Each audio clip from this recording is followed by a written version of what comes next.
Just give him one more minute.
Started. It's 7:07, so why don't we call this meeting to order.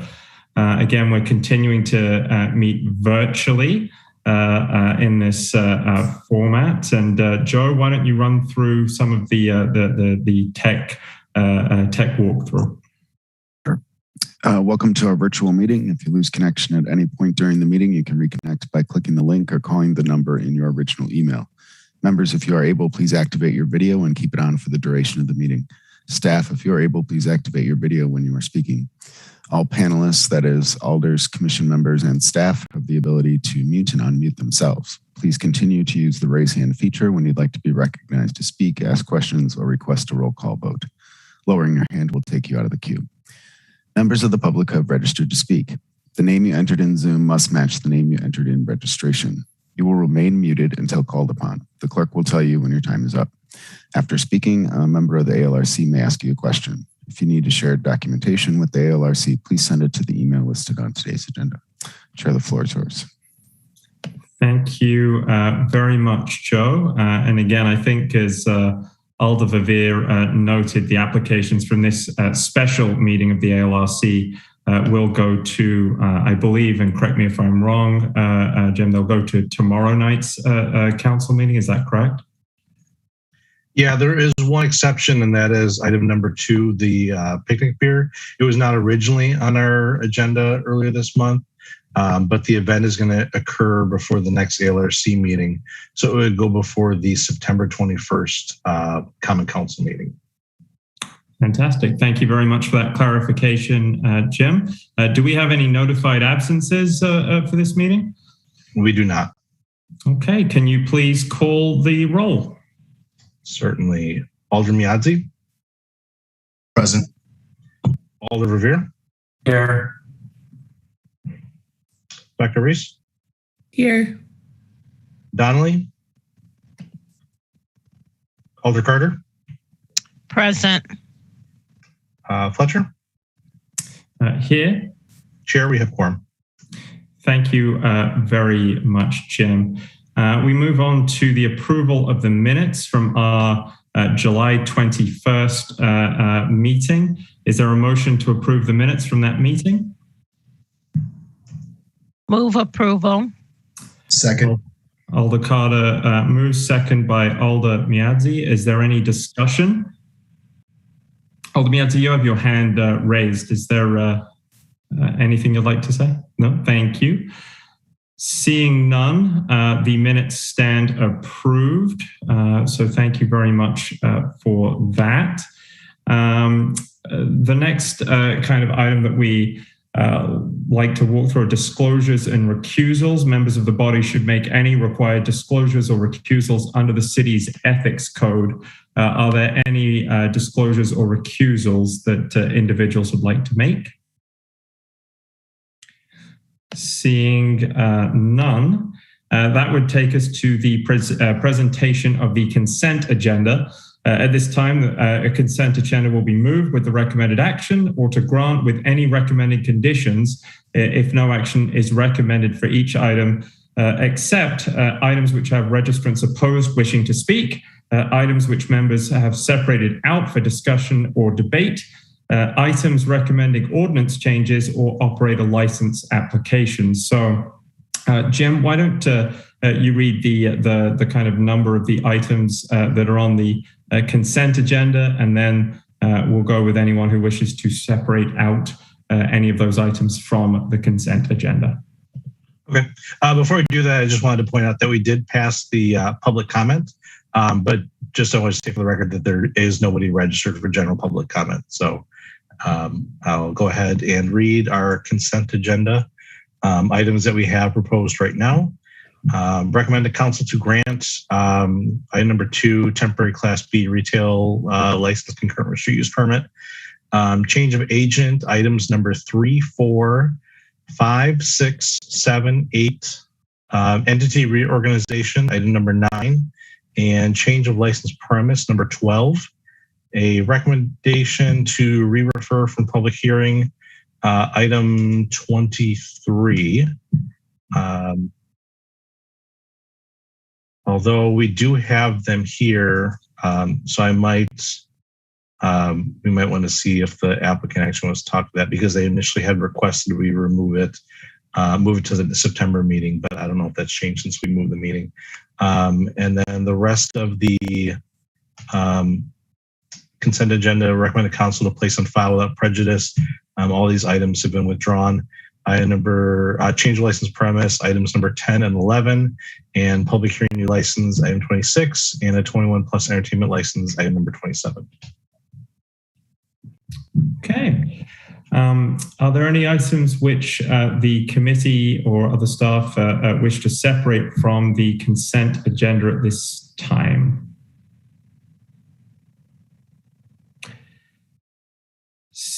Are we able to find out about the applicants for item 23?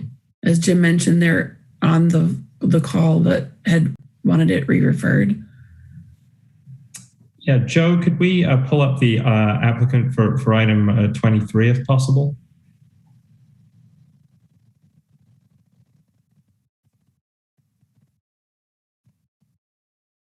Yeah, Alicia Davis, you're unmuted. Yep, I can hear you guys.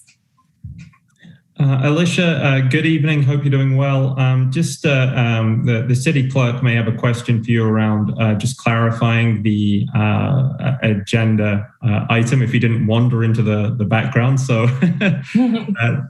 Jim, can we just clarify the status of the item? Yeah, I just wanted to ask the applicant, did you want us to take your item up tonight? I know initially you had asked earlier this month not to have it at a regular August meeting, but I know you've updated your application since then. So did you want us to take it up tonight? Absolutely. It was kind of a blessing that you guys had this this meeting last minute. So yes, I am ready. Okay. All right. We'll take it off the consent agenda then, and we'll take it up in our regular order. Thank you. You're welcome. Thank you very much, Jim. Any other discussion or a motion to, or I guess, movements from the consent agenda to separate items out? Seeing none, with the exception of item 23, is there a motion to approve the consent agenda as described by the city clerk? So moved. Second. Dr. Rees, second by Alder Miadzi. Is there any further discussion on the consent agenda? Seeing none, the consent agenda is approved. Jim, why don't you read out the items in more detail? Okay, the approved consent agenda that was just passed is for the ALRC meeting, August 30th, 2021. Recommend council to grant, excuse me, item number 2, temporary Class B retailer license concurrent with street use permit. Applicant Madison Museum of Contemporary Arts, event location Capitol Square for the September 25th, 2021 and September 26th, 2021. And the event is Art Fair in the Square. Item number 3, change of agent, Quick Trip Inc., DBA Quick Trip 1511. Item number 4, change of agent, Tex Mess LLC. Item number 5, change of agent, RI Heritage Inn of Madison Opco LLC. Item number 6, change of agent, Quick Trip Inc., DBA Quick Trip 961. Item number 7, change of agent, Marcus Hotels Hospitality LLC. Item number 8, change of agent, Madison or Wonder State Madison LLC. Item number 9, Entity Reorganization Volume Services Inc. at 606 South Randall Avenue. Item number 12, Change of License Premises, Blazing Wings Inc. at 789 University Avenue. Recommend. Oh no, that one's been stricken. Recommend council to place on file without prejudice. Item number 10, change of agent premise, change license premise, Brinker Restaurant Corporation, 7301 Middle Point Road. And number 11, change of agent license premise, Brinker Restaurant Corporation, 4344 East Town Boulevard. Item number 26, public hearing, new license, Lush Adult Entertainment LLC, 7333 West Town Way. Class B combination liquor and beer. And item number 27, 21 plus entertainment license, Lush Adult Entertainment LLC, 7333 West Town Way, Class B combination liquor and beer. Thank you very much, Jim. So if your item has been read out by the clerk, your item has been disposed of for this particular meeting. So we want to thank those of you and enjoy an early evening. Jim, is there any items on the agenda that require an interpreter that we should take up first this evening? Item number 19 is requested interpreter, but at this time, I don't believe anyone has registered for this item. It is, we do have a Mandarin interpreter on standby if anyone does register, but at this time there's not. I will try to reach out throughout the meeting to see if we can possibly get somebody here, but I'll work on that as we're going along. Thanks very much, Jim. So I believe, and correct me if I'm wrong, that would take us to items number 13 and 14 related to a change of license premise and a change of license conditions for Iowa Arcade Bar at 924 William Street. Is that correct? Yeah, that's correct, as I see the next couple items that come up. Thank you very much. And do we have any registrants for this item? We do. Mitch Torino is registered. Fantastic. Well, good evening, Mitch. How are you? I'm great. How are you? Mitch, I'm fantastic. Could you give the committee an overview of both your proposal on the change of license premise and the change of license conditions, please? Yeah, they're both pretty simple changes. Change of license premise. We Plan B and Prism, we took over their space in May, and they were always part of the Willie Street Fair and always took part in Fruit Fest. And it's my understanding that their license allowed them to serve alcohol outside during this time. So we just want to set up a small booth at Willie Street Fair and then hopefully host Fruit Fest next year. So we're getting our license updated just to reflect that. We want to be able to set up a booth in the lot or something like that for those events. And then number 14 is just pushing the hours that we have right now on Thursdays from midnight to 2 a.m. Fantastic. Any questions for the applicant from members of the committee? Alder Miadzi, I had your hand up first, then Alder Carter. I was looking at I can't really read out. I think you wrote it in pen, the capacity as far as indoor. Can you speak to how many? Our indoor capacity is 298 officially. Yeah. Thank you. Alder Carter? Yes, thank you.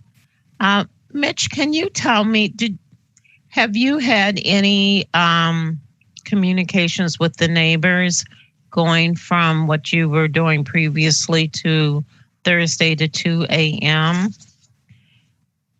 Yeah, I reached out to the MNA. We talked about it in 2 different committee meetings, and I believe they wrote a letter of approval for it.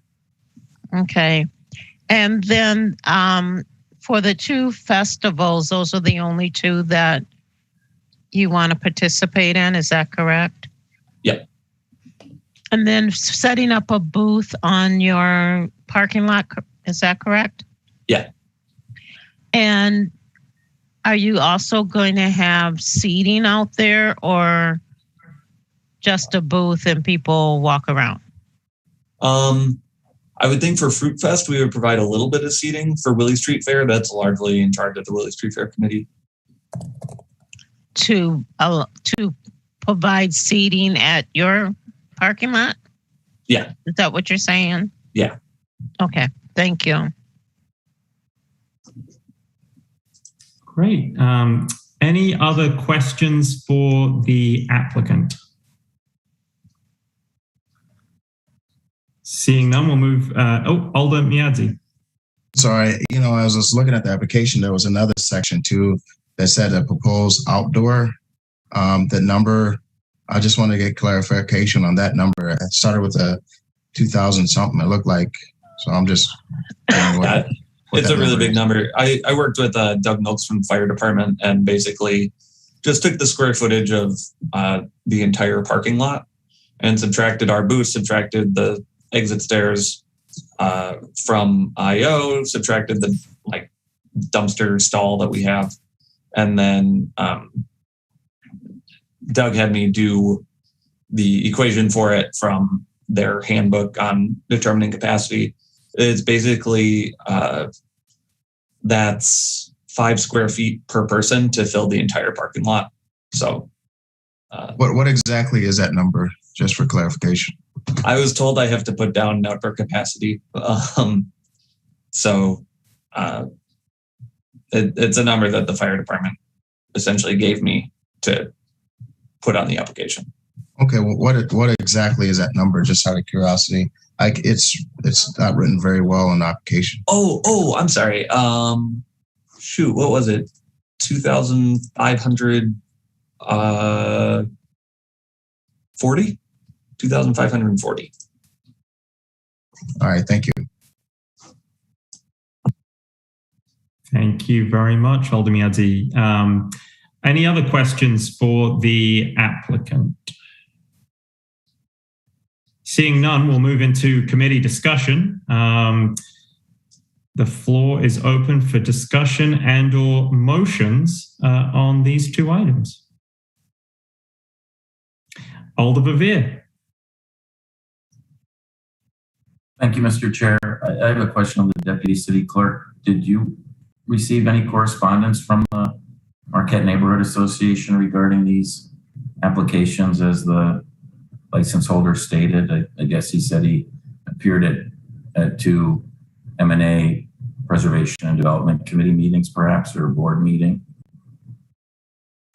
Nothing was sent to my own email. Let me just check our licensing inbox real quick.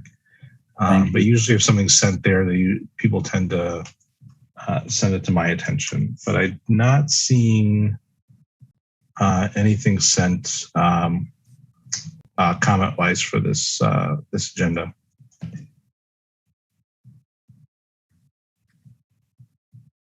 Thank you. Is it possible to ask the applicant one additional question? I see that he left my screen. Okay, now Mitch is back.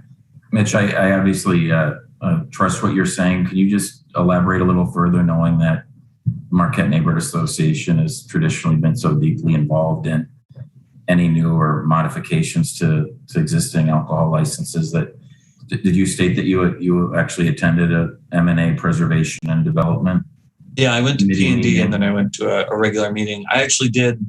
I just looked in my email. Jack Keir sent a copy of his support letter to me and to the planning committee for some reason. So I just forwarded it to the licensing email if you want to check.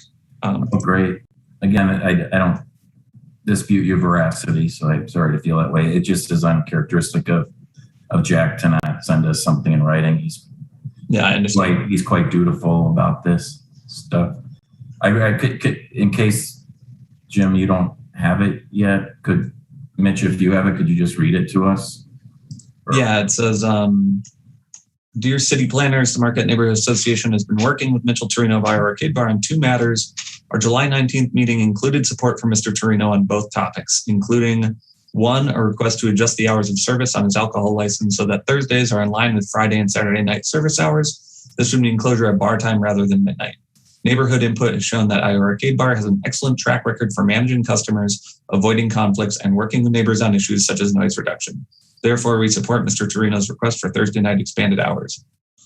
Number 2, a request for a change of premise for IO Arcade Bar, which seeks to sell alcohol outside in its parking lot during Lily Street Fair and Fruit Fest, 2 community events in the district that are popular with many residents. Marquette neighborhood is pleased to see Mr. Torino continue a tradition that previous business owners at 924 Williamson Street initiated so that the festivals can continue to thrive. The request to adjust service hours may require a conditional use permit, which was supported in neighborhood discussions and by vote of the M&A Board of Directors. We ask City of Madison leaders to fully support both proposals. Terrific. Thank you so much. Appreciate it. I would move to grant, excuse me, I see that Alderperson Carter has her hand raised. Alder Carter, you're on mute. You're muted, Sherry. Oh, for goodness sake.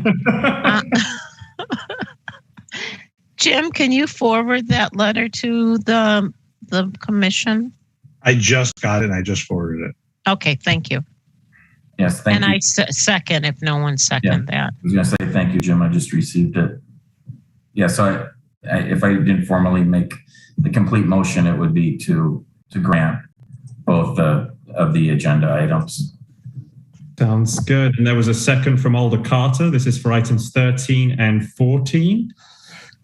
Is there any further discussion from members of the commission? Hearing none. Is there anyone opposed? Please raise your hand. Seeing none, both items pass, items 13 and 14. So thank you very much. That moves us on this evening to item number 15, I believe, a change of license conditions for the Melting Pot at 6816 Odana Road. Do we have a registrant on the line for this item?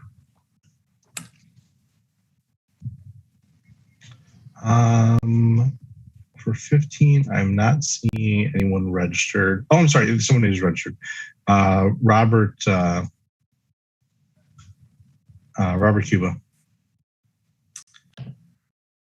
Good evening, Robert. How are you? Doing well. How are you? Oh, fantastic. Robert, can you talk to us a little bit about what you would like to do with the change at the Melting Pot? Yeah, so currently our license or our operations allows us to go, I believe, until 10 p.m. And we'd like to change that into midnight. In particular, it's just as we have some guests that might make a reservation for 10 p.m. And although we close, they'll still be in the building. And so it's been awkward to tell guests who make a later reservation or say even a 9:30 reservation that, sorry, we have to stop serving you now. So we would just like to match when we serve till, so that way we're just on the up and up.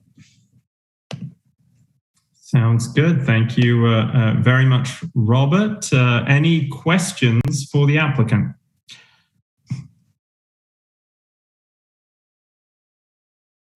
Alder Carter.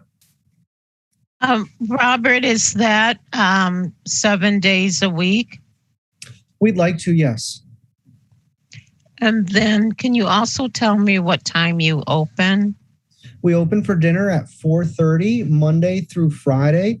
And on Saturday and Sunday, we open at at noon. Okay, thank you. Yes, ma'am. Alder Miadzi. Just wondering if there was any kind of communication with Alder, I think it's Alder Furman in that district, or? We had originally communicated a year ago when we purchased the business with him about it, and he was fine. It was when we had the ARLC review committee, somebody put forth a condition that in order for us to move forward, they recommended 10 p.m. And at the time, we thought that was okay, but we didn't realize we were going to run into any issues. But since then, I have not had any communication with any of the alders. Thank you. Thank you very much. Alder Carter, do you have another question? I have another question. Robert, you're basically in a commercial district, correct? I believe so, yes. Okay, thank you. Thank you, Alder Carter. Any further questions of the applicant? Seeing none, we'll move into, Alder Carter. I was going to make a motion. I might have jumped the gun. Go ahead. No, you are you're right ahead of you're right in the front of the queue. So please proceed. I move approval. Motion to approve from Alder Carter. Is there a second? Second from Alder Verveer. Any further discussion on agenda item 15? Any objections? Please raise your hand. Alder Carter, I'm assuming you're not raising your hand for objecting at this point. I've switched from not muting to not lowering the hand. I've switched. Thank you for spicing things up. Really appreciate it. Any objections, please raise your hand. Seeing none, agenda item 15 is approved. Thank you very much. That takes us to item number 16, which is a public hearing new license for Alt Brew to 1808 Wright Street. Jim, do we have anyone on the line to talk to us about this item? We do. Trevor Easton is registered in support, not wishing to speak, but available to answer questions, and he is here. Well, Trevor, how are you? Very good. How are you doing? Oh, very good. I think the committee would definitely like to hear you maybe talk a little bit about your plans and then probably ask you a question or two. So, Trevor, why don't you give us a brief overview of what you'd like to do? Yes. So we're a brewery that has been commercially selling beer since May of 2014. We've been in our current facility since August of 2015. And we currently are a brewery with a tap room. Over the past few months, we diversified our business and have gone through the federal and state level and acquired our winery permit. And we would like to be able to serve wine in our tap room, wine and cider. Okay, thank you very much. Questions for Trevor?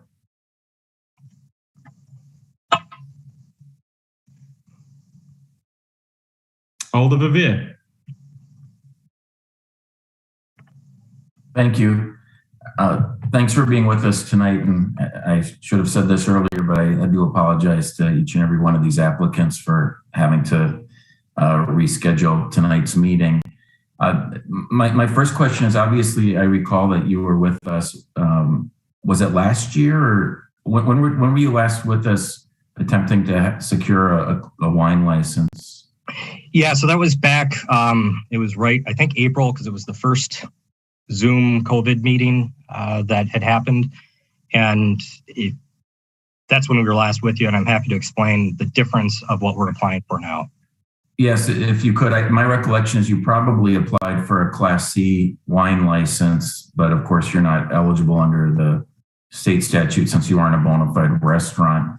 So now obviously you're trying for a combination Class B license, and I'm happy for you. I certainly don't have any objection to you or any of the other similarly situated brew pubs in our jurisdiction to be able to do this. It's been a issue, as you've heard, where we've mistakenly licensed establishments apparently, and contrary to Chapter 125 of the statutes in the past, and corrected that error. So if you could explain how you were able to correct the situation, and obviously then I'll be asking our legal counsel to confirm that they're comfortable with this approach, since in the past they hadn't been with the earlier attempt.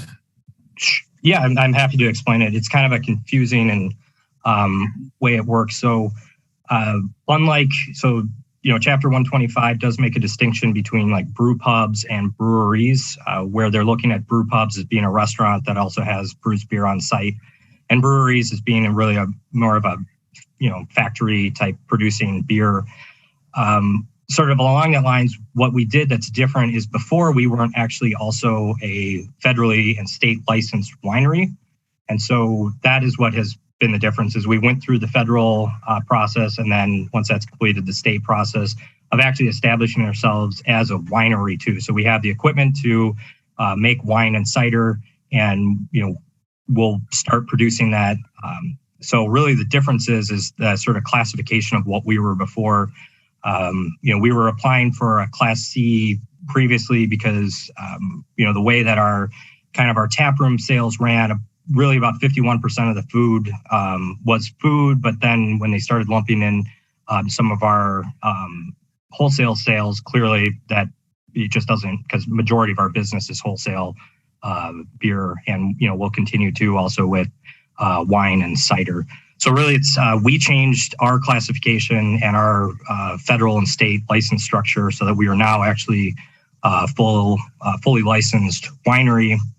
And I know when I talked to the Wisconsin Department of Revenue and the special agent Lee about moving forward, he recommended that we apply for this. I think technically, if we aren't serving any wine or cider that's made off-site, we would be able to just produce it and sell it in our tap room. However, we would like to collaborate with many of the Madison wineries and cideries and state wineries and cideries and be able to offer collaborations with them. So that kind of puts us into an area that we want to make sure we are covering all our bases and doing it right. Well, thank you. Obviously, if the DOR special agent says that this approach is lawful, then not certainly that sounds good to me. We have another winery on our agenda tonight in terms of an application for them, and I was always under the impression. But I think you already answered this question. But just to confirm, I was under the impression that DOR licenses the wineries in the state, including their tasting rooms. But so you're saying the difference here is that it won't just be your own wine that you'd serve in your tasting room. It's lawful for you to serve other distributors' wines in your tasting room if we grant you this license, and that's totally consistent with Chapter 125 and what the DOR special agent stated to you. Yes, that is my understanding is what was explained to me of how to move forward. And that's why kind of it's important that the distinction is it's a wine only permit that you guys are issuing, so that it doesn't kind of get in the gray area of other spirits. Mm. And this would be your first license from us, correct? That because your brewery is licensed by the state, by DOR? Correct. Yeah. Okay, thank you, Trevor. And so at the appropriate time, Mr. Chair, I'd like to ask Attorney Brist just to confirm this colloquy. Sounds good to me, Alder Verveer. Are there any other questions that members of the committee have for the applicant at this time? Seeing none, why don't we take the opportunity to go straight to Attorney Brist and Alder Verveer, do you have some questions? Yeah, thank you. So, Assistant City Attorney Brist, obviously you, I think, know what my questions are. Could you confirm as our legal counsel that you're comfortable with this, us proceeding with this application as just articulated by the applicant? Yes. Our clerk advised me of this issue and we discussed it ahead of time. And I checked the statutes. Chapter 125 permits the issuance of a Class A or a Class B. That's a Class B with the quotes around both to the holder of a winery permit, but not both licenses. So they can get a Class A or a Class B as with holding a winery license, and it doesn't conflict with state law. And as the applicant articulated, Steve, we would have to condition the granting of a Class B combination. That would be appropriate.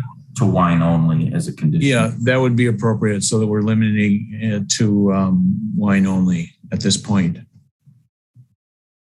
Thank you very much.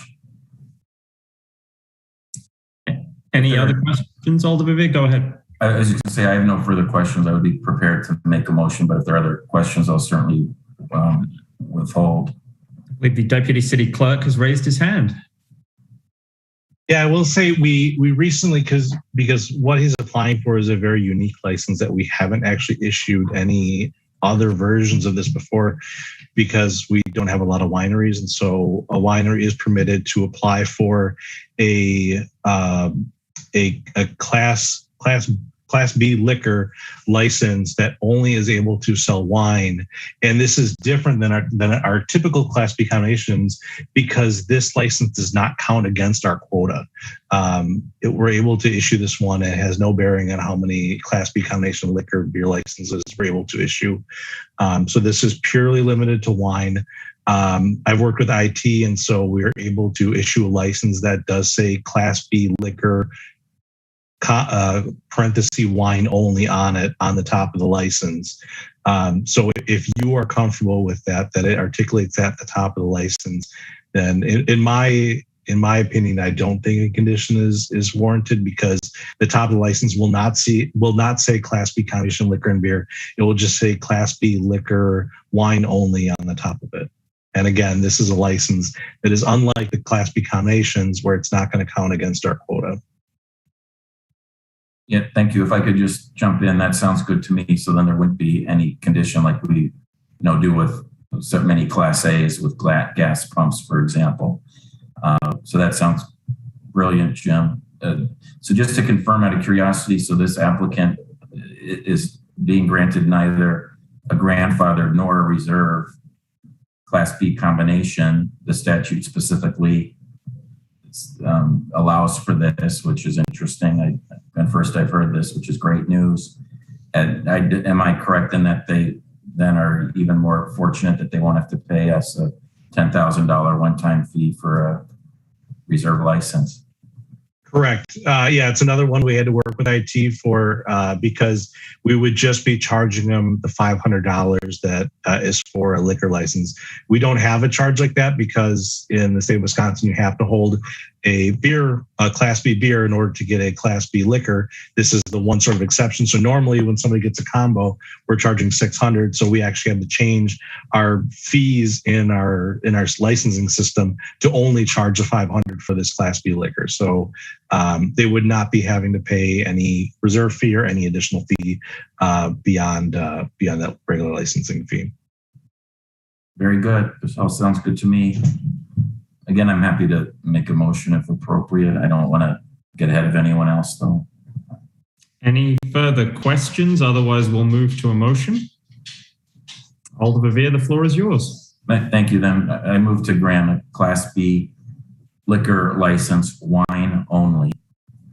Alder Verveer moves. Is that a second, Alder Miadzi? Yes. Second from Alder Miadzi. Is there any further discussion from members of the committee? Seeing none, we'll move to a vote.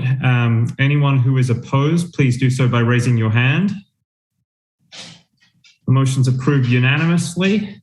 So the item stands approved. Thank you very much. That moves us along to item number 17.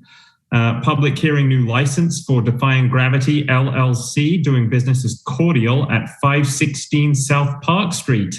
Jim, who do we have on the line to talk with us? We have two registrants for this item. We have the applicant, Travis Knight, who's registered in support, not wishing to speak, but available to answer questions. And Molly Coyle is registered in opposition, wishing to speak.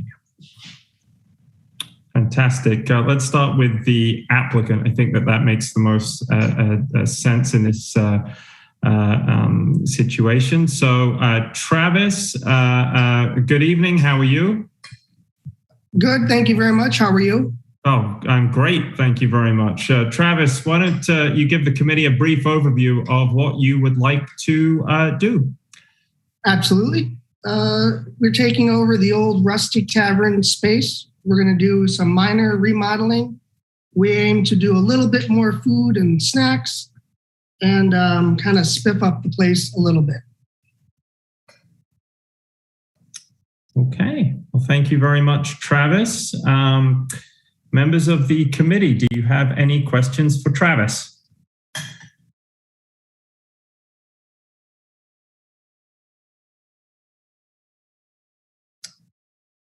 Seeing none, Travis, I guess the question is on my end. What have some of your conversations with the Alder or appropriate neighborhood associations? What have those discussions look like? They've all been very positive. I know that the older bar, the space didn't have the best reputation as far as issues in the back parking lot. Parking issues, that is something that we definitely will control, and that is not going to be our clientele. We're going to shoot for closing before bar time and just sort of making sure we're a good part of the neighborhood and fit in well, and everyone's been supportive. And any issues or problems we've had with the neighbors, mainly trash and lights and noise, we talked to them and they seem to be they feel good about the direction we're heading. Thanks so much, Travis. A couple of my colleagues have questions. We'll start with Dr. Reese. Thank you. Hi, Travis. I was wondering, on your application, you write in your description that you share with Spike-O-Matic and that alcohol would be served on the first floor. I'm not familiar with where Spike-O-Matic is, but you're just referring to your own space, right? Yeah, first floor of the building. Yeah, I did write. I realized after the fact I wrote maybe a little bit more than what was required. The building is a shared building with the Spike-O-Matic tattoo parlor. Is on the bottom floor on about 1/3 of the building, and then we are on the bottom floor of the other 2/3 of that same building with residential rental tenants above. So we will just be serving alcohol within our premises, the bar. Got it. Thanks. And have you, I know I saw your bio there, that you've worked at a couple different places. Have you run another establishment similar to this in the past? Yeah, I was part owner of a bar restaurant, Mint Mark, on the Near East Side that opened in 2017. I have sold my share of that business, but yes, I have been a part of previous projects. Got it. Thank you. That's all. Thank you. Alder Carter.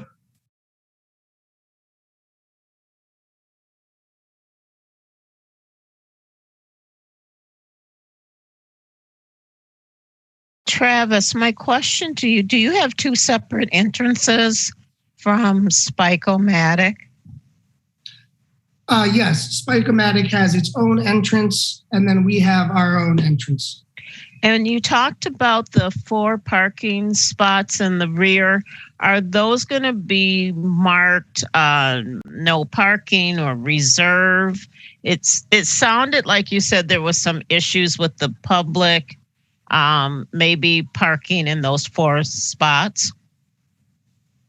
Yeah, we were told during the neighborhood meeting that people would park back there in weird situations. The landlord has designated the parking spots in back specifically for the 2 upstairs tenant, Spike-O-Matic, and then ourselves get one. And yes, we do plan on putting signs there that say private parking, please do not block, and we'll monitor that as well. Okay, thank you. Thank you. Alder Miadzi. I know that somebody already mentioned this, but you said you spoke to the Alder, I think it's Evers, in your, can you speak to that? What he said, what he might have said about if it's likes the fact or? Yeah, absolutely. One of my business partner, Brett Marshall, spoke directly to Alderperson Evers, and he's right here and he'll speak to that. I had multiple communications with TAG regarding the neighborhood and what they felt about the business. And sorry, just a quick second. Could you just, for the record, just introduce yourself and your kind of relationship to the establishment? Sorry, just want to be formal as I probably should be about this. Yes, sir. I'm Brett Marshall. I am one of the co-owners of Cordial with Travis Knight and Jenny Baldwin. I was in contact with TAG and the neighborhood about issues. We had a public meeting. Everything seemed to be above board. Thank you very much. Alder Miadze, any further questions? No, thank you. Dr. Reese. If I remember right, I just thought of one more question. Was there a smoking area in the back there? It's been several years since I was at what was the Rustic, but could you just talk about that? Because I would assume in terms of noise or what the neighborhood is concerned about, is there any area where people might be hanging out in the back? There is a back parking area and also a back emergency exit. That would be probably where people in the past have gone out and smoked and maybe have caused some problems noise-wise. Our goal is to make it so if you say you want to smoke, you go out front, that is going to be our smoking area as designated. Got it. Thank you. Thank you. Super. Any other questions for Travis? Seeing none. Oh, Alder Verveer. Thank you. Travis, can you just confirm, is it your understanding that the Rustic did not have any conditions on their previous license? I wasn't able to access their license because they don't have a current license.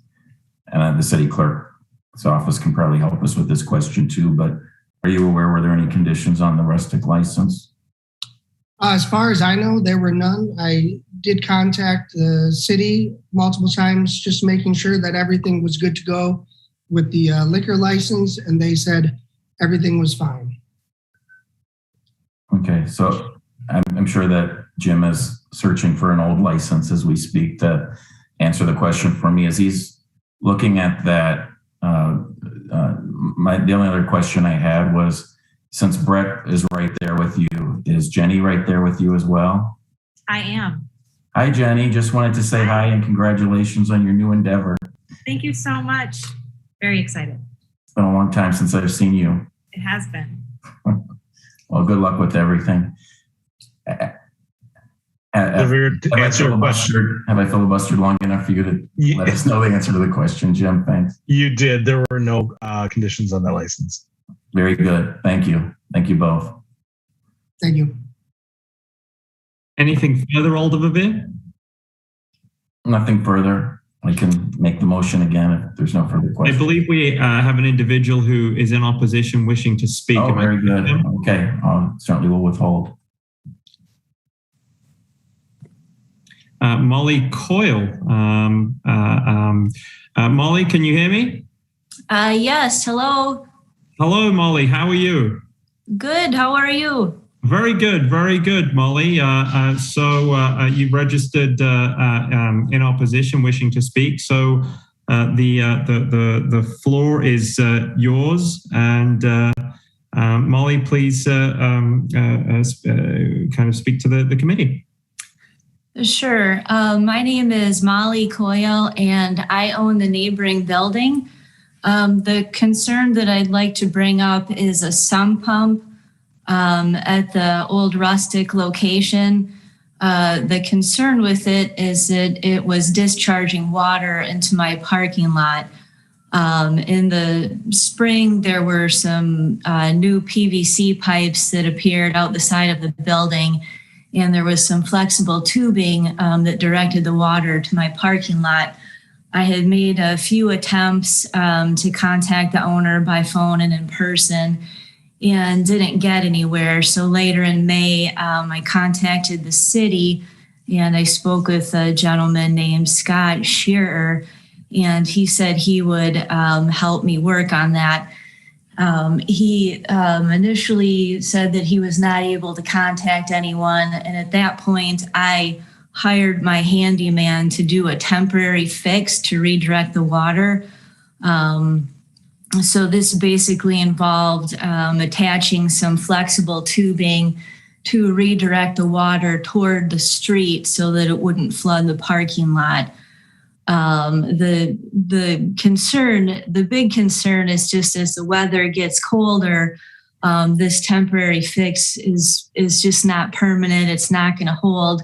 And the area that was being flooded is right next to a handicap parking stall. So what I would like to see is a delay in the license until the sump pump problem is fixed, or a condition with the license that would require the sump pump problem to be fixed before operation.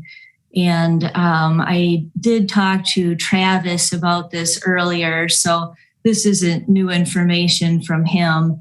And what I understood from our conversation was that there was agreement that the sump pump as it is a safety issue, and that he was in the process of getting some bids from different plumbers, and also that he was working on a variance so that the water could be discharged into the piping in the basement of the building. Thank you very much, Molly. Much appreciated. Does any member of the commission have questions for Molly? Alder Miadzi. Can you speak a little bit to, you said that the water was going to a handicap parking spot. Go ahead. Sure. So what was happening is the water from the sump pump was discharging and it was pooling in the parking lot in my building right next to a handicap stall. And as I mentioned, there's a temporary fix that's alleviating that for now, but I'm wanting a permanent fix. My concern is that as the weather gets colder and there would be freezing and it could potentially become an ice hazard out there. Thank you. I guess, Chair, is it all right for the person that's getting the license to speak on it? Let's kind of finish questions with Molly, and then you are more than welcome to ask another question of the applicant, should you so choose, Alder Miadzi. Any other questions for Molly at this juncture? Seeing none again, Molly, thank you very much. Alder Miadzi, I'm assuming you may now have a question for the applicant. Yeah, so basically, if he could just respond to what he had, as far as trying to remediate that problem, because I think that's very important as we get to the wintertime. Travis, any response on your end? Yes, thank you for letting me respond. This is not an issue with our premises. It's a building-wide issue. We've talked to the owner and a plumber, and it will be taken care of. Yeah, I agree. It is definitely problematic, and we want to take care of it. Okay. Thank you very much. Alder Miadzi, any further questions? No, thank you. Any other further questions for the applicant before we move into discussion at the committee? Seeing none, committee, what is your pleasure?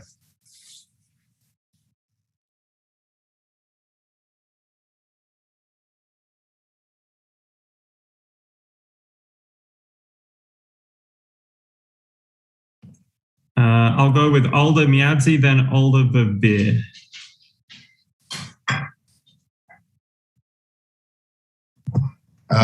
Can we let Alder Verveer go first, please? We can indeed. Alder Verveer. Thank you. I was simply going to move to grant the application. Alder Verveer moves approval. Is there a second? Second. Second from Alder Carter. Any discussion?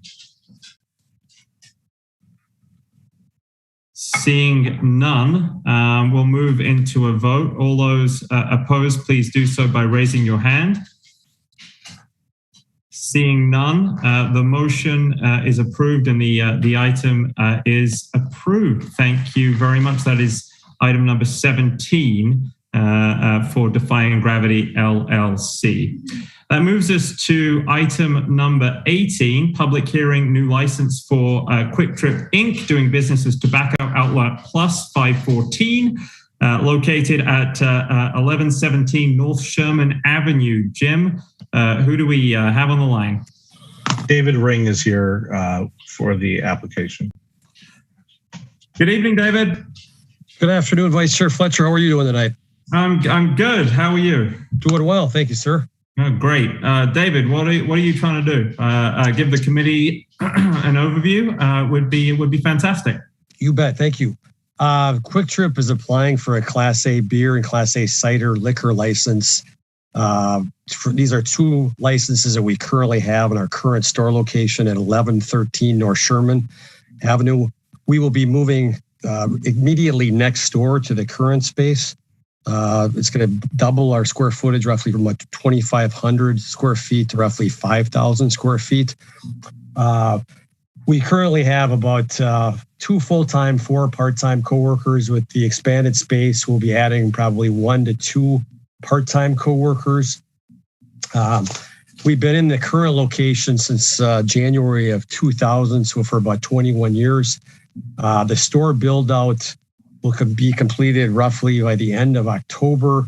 So the new space we'll be moving into will be opening in that area around November 10th and closing the existing store around November 9th. Our store hours are 8 a.m. to 9 p.m. currently. Those same store hours will apply in the new space. We have, in the new space, we'll be putting a new sprinkler system as part of the lease agreement that we wanted. We're going to be putting in 34 new high definition security cameras, 2 on the front exterior, 1 in the rear exterior, and then 31 cameras within the interior of the building.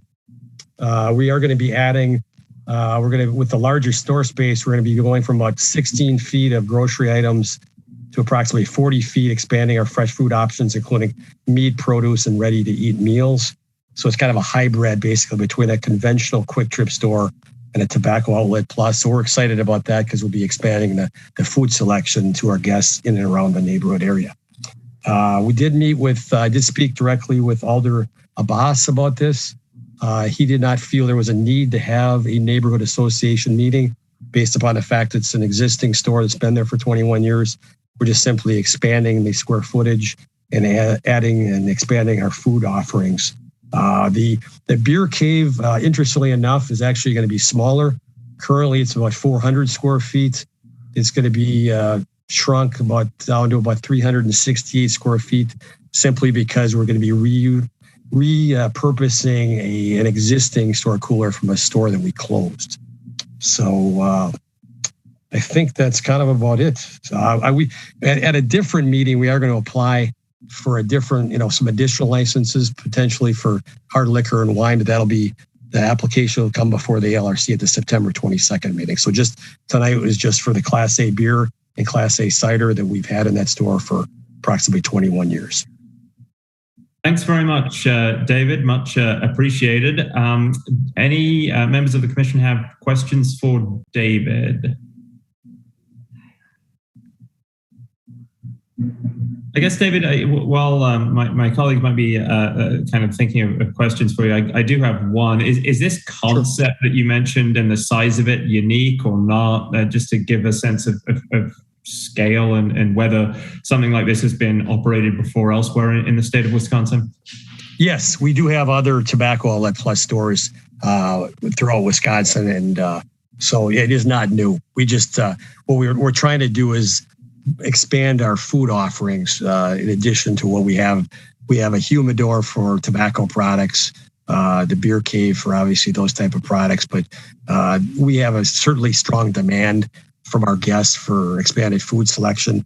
So we'll have a lot of things we have in our normal stores. We just don't have like hot spots or hot prepared kitchen facilities to accommodate that. Thank you. You bet. Questions for David? Alder Carter.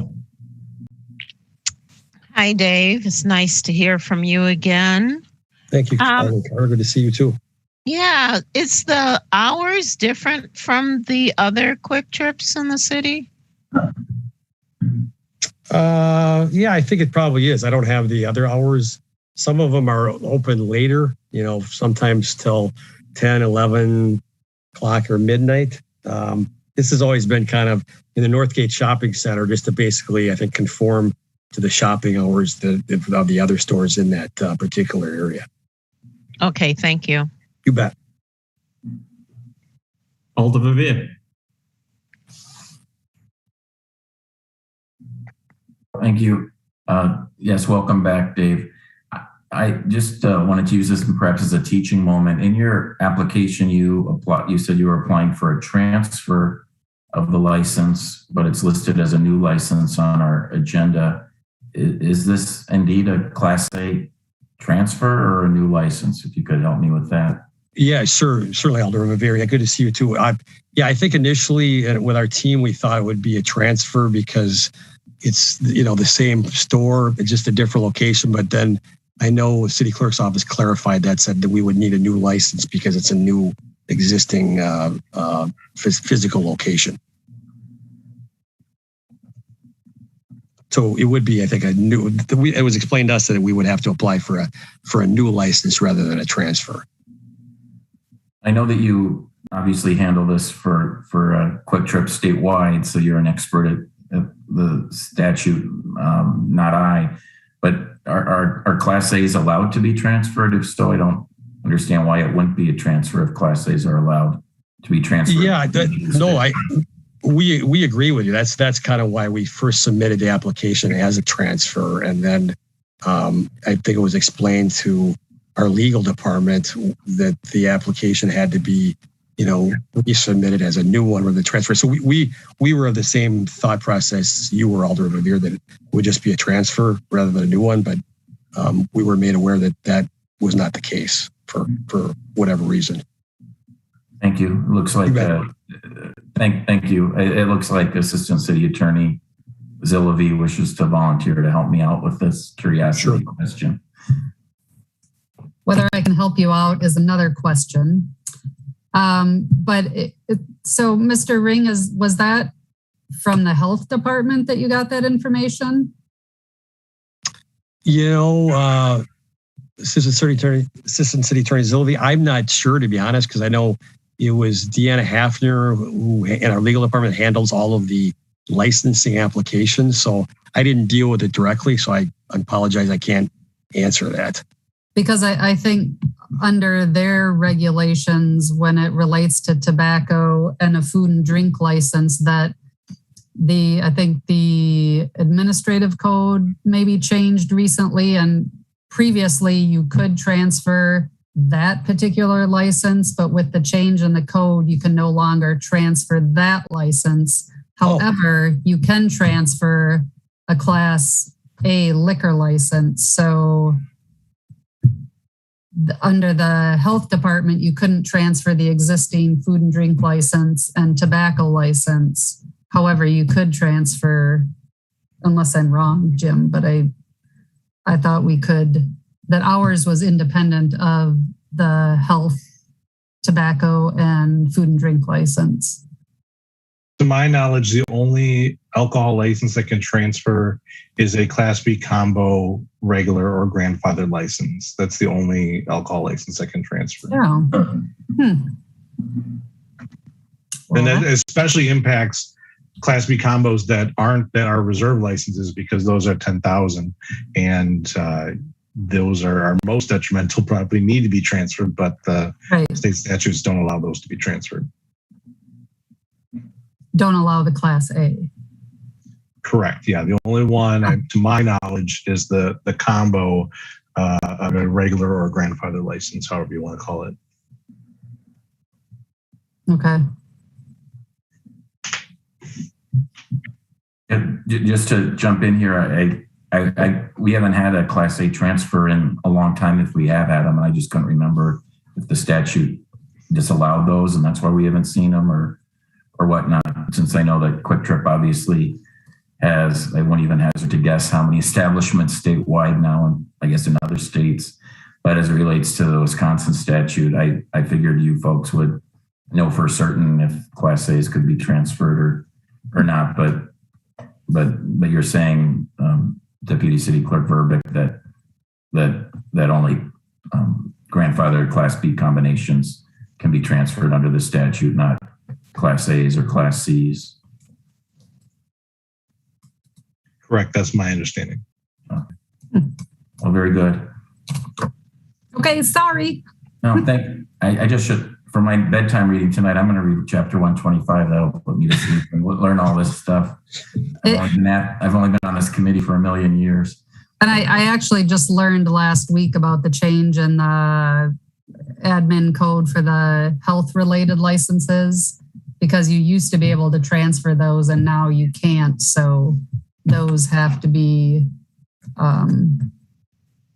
applied for as new licenses, unless it's somebody, a member of a family who is doing the transfer. Then in that situation, they wouldn't have to get a new license. But if it's anybody else, they have to get a new one. So in case you care. Thank you. Thank you all for the education. Yeah, absolutely. Thank you, everyone. Any other questions for the applicant at this stage? Alder Carter. I move approval. Alder Carter moves approval. Second from Dr. Reese. Is there any further discussion from members of the committee? I will say we have another registrant. It's Mickey Stechersky. Probably butchered that. Stechersky. I don't know if he is in support. Not wishing to speak, but available to answer questions.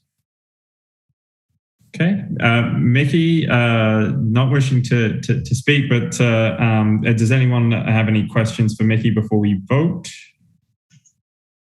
Seeing none, thank you, Mickey, for being with us this evening.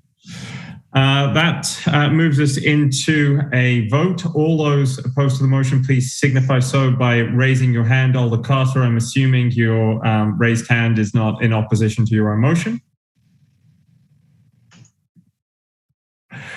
Brilliant.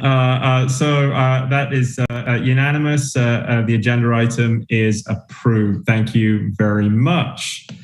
That moves us on to agenda item 19, public hearing new license for, is it Ginza or Ginza LLC, Jem? What is the appropriate pronunciation? I think it's Ginza. Thank you very much. For Ginza LLC, doing business as Ginza at 6654 Mineral Point Road. Jim, I think we were waiting on the applicant. We do have the interpreter, but do we have everyone we need at this stage? I don't think we have the applicant yet. I did attempt to call and I sent another email, excuse me, but I don't think at this time the applicant's here. I don't know if you want to table, I can try calling again, or if we just want to defer to next month because this is the first appearance of this application. Committee, what's your pleasure at this stage? Alder Miadzi. Table it. Move to table from Alder Miadzi. Is that a second, Alder Carter? No second. Is there a second to tabling? Alder Verveer. Any discussion on tabling this item? Seeing none. Anyone opposed to tabling? We will table item 19 and loop back around later on. That takes us to item number 20. Red Rooster, a public hearing new license for Red Rooster Madison LLC, doing business as Red Rooster at 2513 Seaforth Road. Jim, who do we have with us to talk about this item? We have Jesse Steinberg is here, registered in support, not wishing to speak but available to answer questions. And we also have the Alder Curry is here as well. Fantastic. So, Jesse, why don't you give the committee an overview of what you would like to do at Red Rooster? Thanks very much for rescheduling the meeting. This establishment's been a bar or a club, I think, for about 50 years. Most recently, it was the Knuckle Down Saloon, which closed down just before the pandemic began.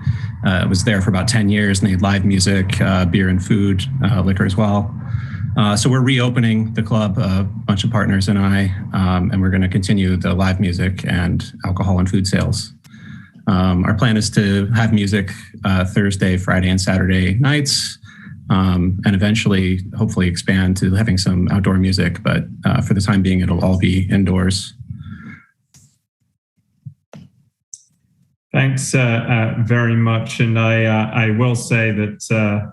And Jim, correct me if I'm reading. We're actually this considers item number 20 for the new license, as well as item the 18 plus visual and performing arts license as well, which is item 21 in everyone's packet. Correct, Jim? Correct. Thank you very much. Questions for Jesse at this stage? Alder Carter.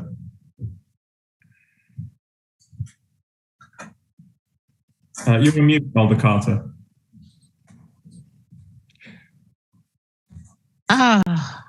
Jesse, you've missed all my pearls of wisdom while I was muted. So I will give you the clip. I hope I get them again. You're going to be open from 11 to 10 and 11 to 12, and then from 10 p.m. to 12 a.m. So you're going to be open for the lunch hour and then open again at night? We haven't really settled on the hours. What I listed on the application was the longest hours that will likely run. I'm a little nervous about the staffing issues that a lot of restaurants and bars have seen. And so I suspect that we'll be open fewer days per week.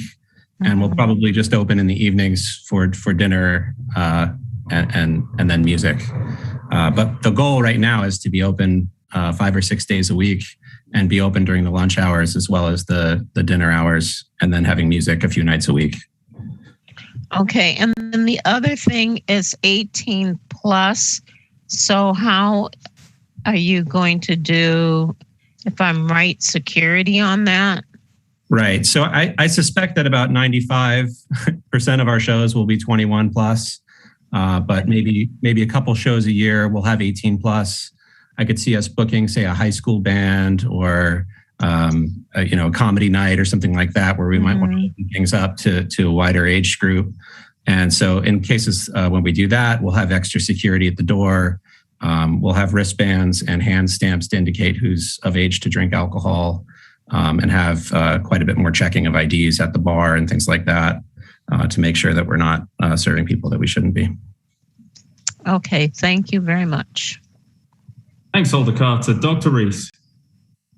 Thank you. Jesse, I'm just curious about your experience with live music. Have you operated that in other venues? Yeah, so the three owners we're all in a band, and so we played all around Madison and Wisconsin and other states. So we have a lot of experience with booking music and various venues around the region. And I was in the music industry when I lived in California years ago. And so I have some experience with that as well. So my role primarily for the business will be some of the financial end of the business, as well as booking bands and, doing relations with other agents and things like that. And then Paul Schwer is one of the other partners. He owns a few restaurants here in Madison. And so he's going to be doing a lot of the food and alcohol end of the business. And then we have a couple other partners that are helping out as well. Sounds good. Thank you. Thanks. Thanks, Dr. Reese. Any further questions for Jesse?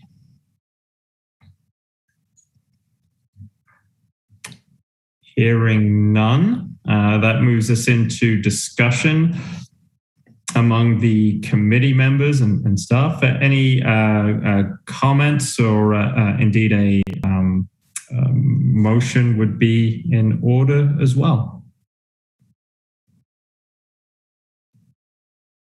Dr. Reese. Would this license are there standard conditions for this area? Or are there any conditions that would be on this license that we should know about? Jim, do you want to take an initial stab at that particular question?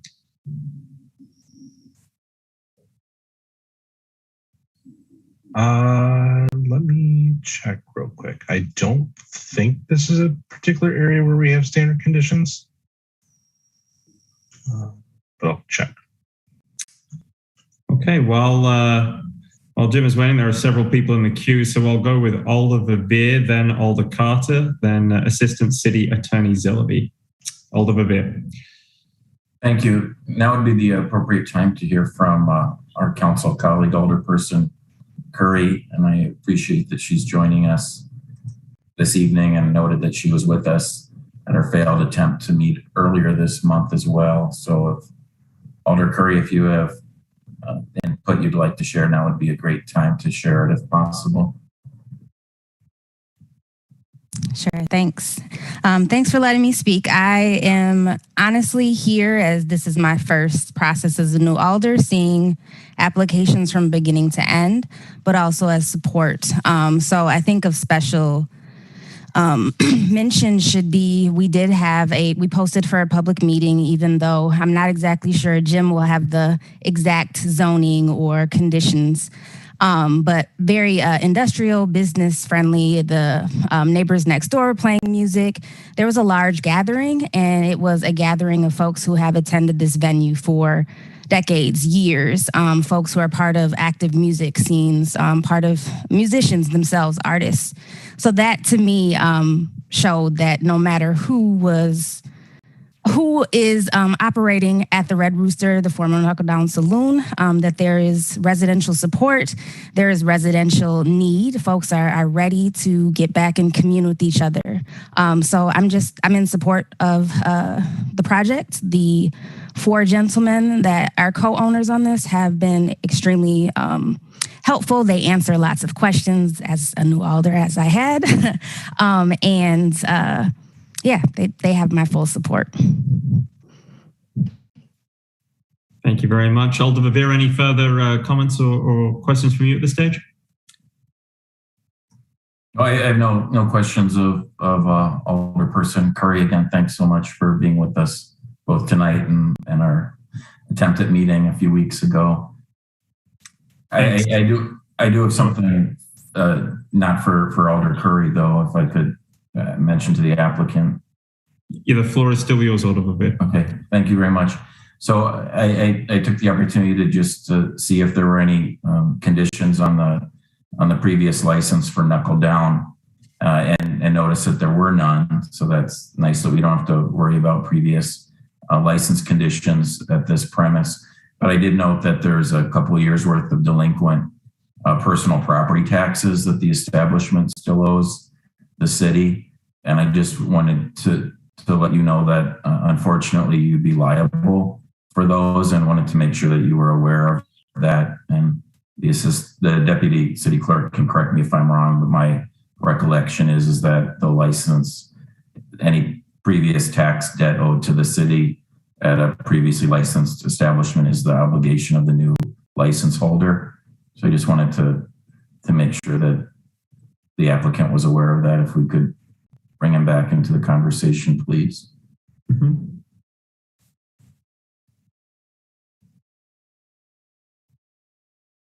think there is, or there was a condition on the license.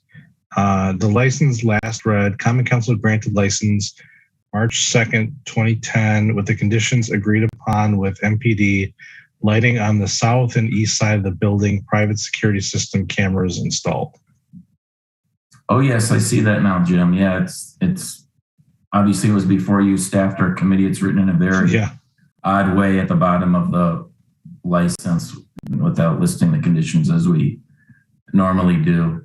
And I will just say I was surprised there weren't any conditions because, again, as I mentioned earlier to those that are perhaps new to our meetings, I've served on this committee for a very long time, and this was considered a problem establishment many years ago. So I see in 2010 we did add conditions relating to security. So perhaps we should ask Jesse about those as well.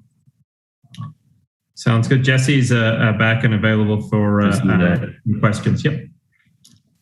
So did you hear me, Jesse, mention the delinquent personal property tax for the last 2 years owed to the city? I did. So even if this is a new license, we would still be subject to having to pay for those? Yes, unfortunately. And do you happen to know how much that is? I do not, and I have a feeling the city clerk might not have that readily available. Maybe I'm wrong. The treasurer's office would know that question. Yeah, I was going to just refer you to the city treasurer's office tomorrow. But that's the way it handled. This is personal property tax on equipment, so I don't think it would be something substantial. But I don't want to say one way or the other since I don't know. But I just don't want you to be surprised by that. That once if the license is granted and when you are ready for issuance, following inspections, to be told that, oh, sorry, you owe this tax debt on the previous business. Sure. Thank you very much for letting me know. Yeah, you're welcome.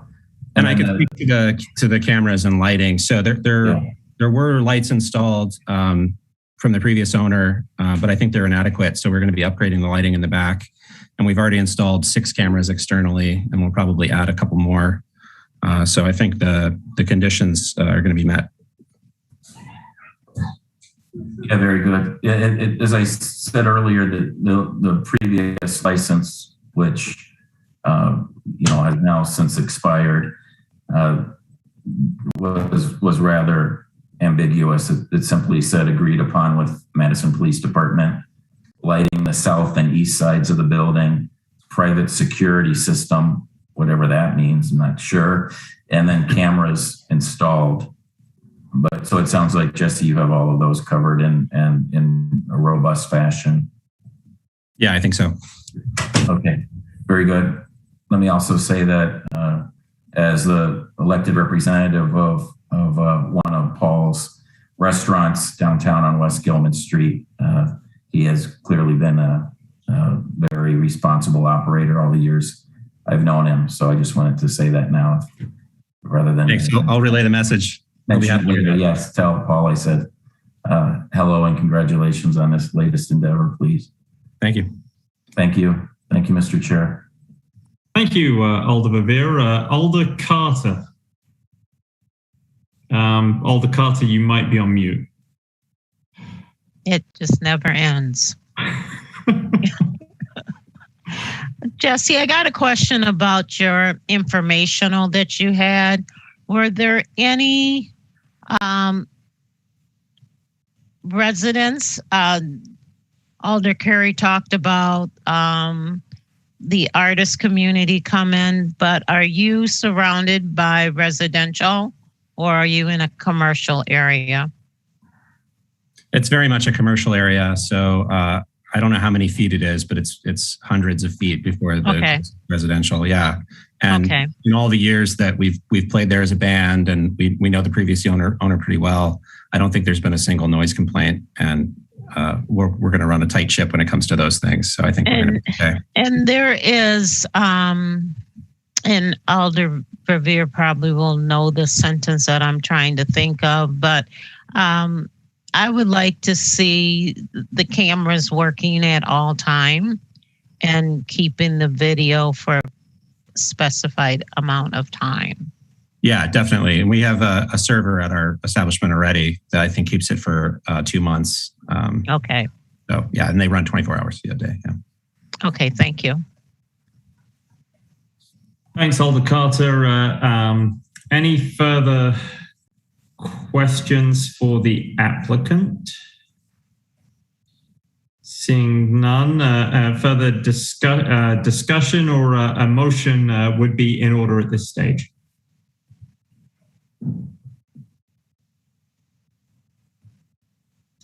Dr. Reese. Move approval of items 20 and 21 for both the alcohol license and the entertainment license. Dr. Reese moved approval of items 20 and 21. Is that a second, Alder Miadzi? Yes. Second from Alder Miadzi. Is there any discussion on the proposed motion? Seeing none, we'll move into a vote. All those opposed, please signify so by raising your hand.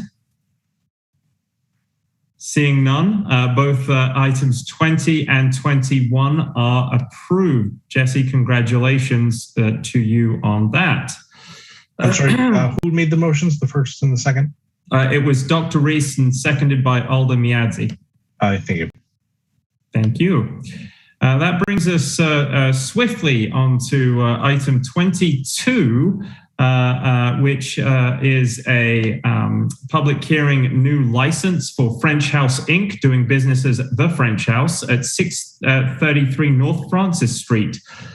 Jim, do we have any registrants for this item? We do. Ann Theobald is registered in support, not wishing to speak, but available to answer questions. Anne, I think you're, I believe you're the agent here at the French House. So can you, Anne, give the committee a brief overview of the proposed new license at the French House? Yes, thank you very much for rescheduling this meeting. At the French House, we are a center for the learning and practice of French language and appreciation of French and Francophone culture. And we traditionally have one dinner per week that is open to the public for people who want to come and speak French in a community of French speakers. And so I'm looking to offer the possibility of a glass of wine with dinner. So I'm applying for a Class C wine license. We also occasionally have receptions on Friday afternoons, and I would be interested in proposing wine at those receptions as well. Okay, well, thank you very much, Anne. We'll see if any members of the committee have questions for you at this stage. Members of the committee, do you have any questions for Anne?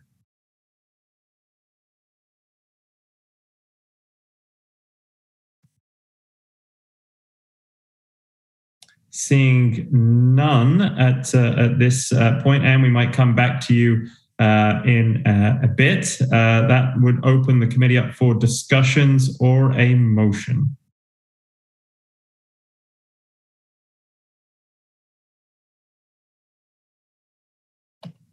And Jim, okay. Turner, I'll go with Dr. Reese, then Alder Verveer. I just had a question, maybe for the applicant, but also possibly for the committee with the Class C wine license. Does this establishment need to be 21 plus? Or it looks like she's offering dinner. So would it apply just as it would any other restaurant? Maybe overthinking this. Would the deputy city clerk or perhaps Attorney Brist care to opine on that? Sorry, what was the question again? Does she have to worry? So would this be just like any other restaurant in terms of making sure people consuming are 21 or over? There wouldn't be any limitation on who can come in the establishment, right? Because no, in fact, like Class C wine licenses are only available to restaurants. So they have to sort of have that threshold where they're not serving above 51% alcohol. So they're not considered a tavern where you would need somebody to accompany minors. Got it. Thank you. That's all. Thank you very much. Alder Bavia, then Alder Carter. Move to grant. Motion to grant. Is there a second to the motion? Second. Second from Alder Carter. Is there further discussion?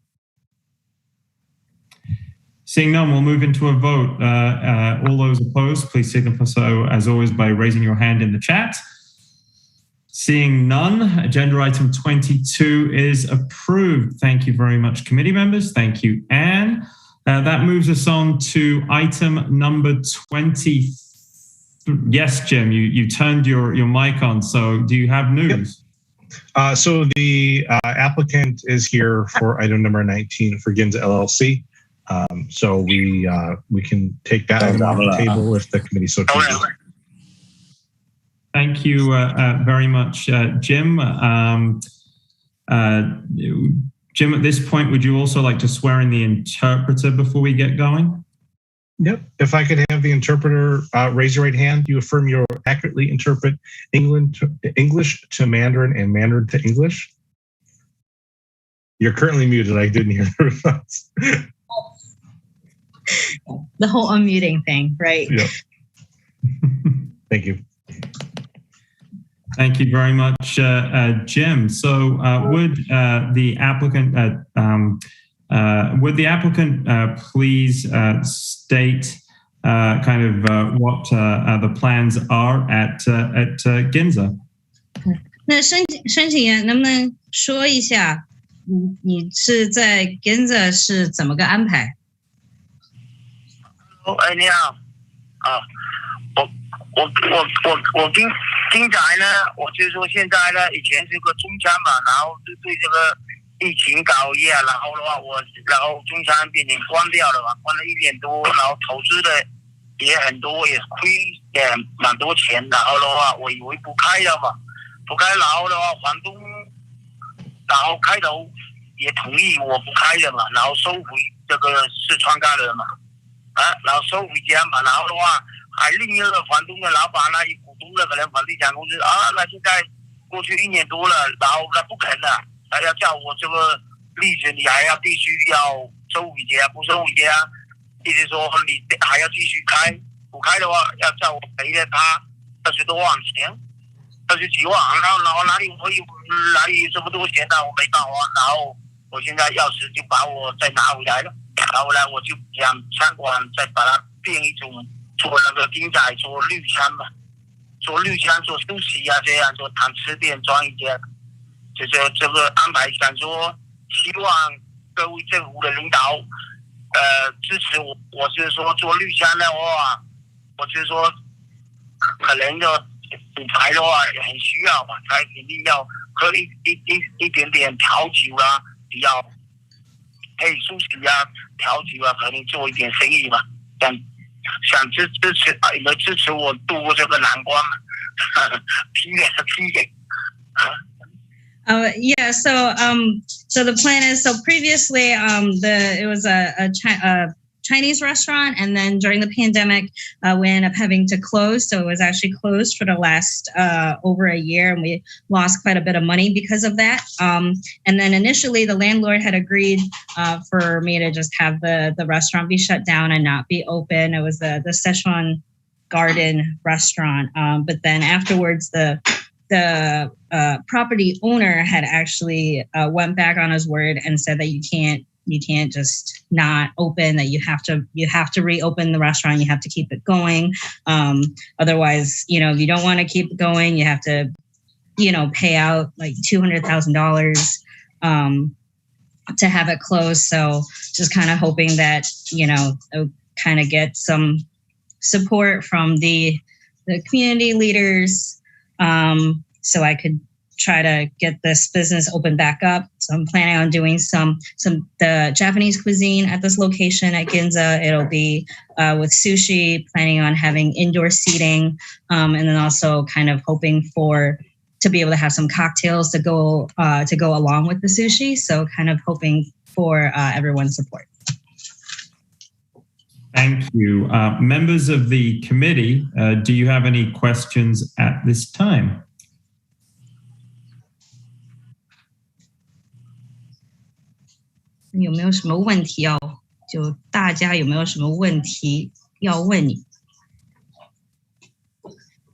Seeing, Alder Carter. 议事员靠这儿。My question is, you're describing a combination of several types of restaurant rolled into one. Is this more of a buffet where you're serving different liquors and wine? 就是刚刚描述到有几种不同的餐厅的这种结构，能不能澄清一下，到底是不是自助餐就是 buffet， 然后外加还会有酒？我就是不是自助，就是做堂吃店的，所以说客人进来我可以点一个 order 来点餐的。所以说我现在改变这样的餐，就是说也没办法，我必须要开，但是我这个酒呢，但是它必须要有一点调酒嘛。他客人就吃素食的人，大部分的客人都是喜欢调一杯酒喝一下，然后吃点素食啊，就这样的比较好一点，流行一点，可能所以说生意会多做一点，是这样。好了，谢谢 ，thank you。Yeah, no, it's going to be like a per order setting. So it's going to be made to order, and then hoping to have some liquor to go along with it, because a lot of the customers that come in, they like to have some liquor along with their sushi. So just kind of hoping to be able to get better quality like food and liquor to be served. Okay, thank you for the clarification. 谢谢澄清。Any other questions for the applicant at this point? 有没有其他问题要问申请人的？没有，我觉得这样。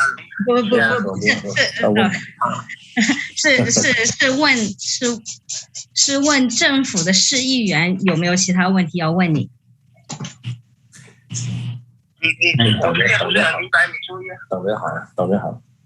Okay.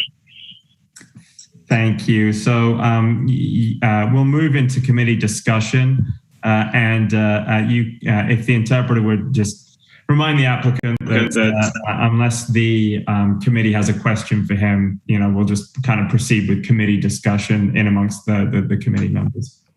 那接下来就市议院委员会他们要进入讨论，所以就在讨论阶段就让他们讨论，然后我们也可以换到中文频道，这样的话，我说什么你还可以继续在同声听他们的讨论。And just so the committee's aware, the interpreter now has the option to just speak on a Chinese channel, so the applicant will be able to hear the discussion. Fantastic. So, Joe, that means we can we'll just proceed with the discussion as we do in regular order. Then no need to kind of pause and then wait for the interpretation. I just want to make sure that I have that correct. That's correct. Thank you very much. I appreciate that. So, members of the committee, what is your pleasure at this stage? And maybe, Jim, I'll ask a question. Did the prior establishment have any conditions? That's a good question. Let me look it up.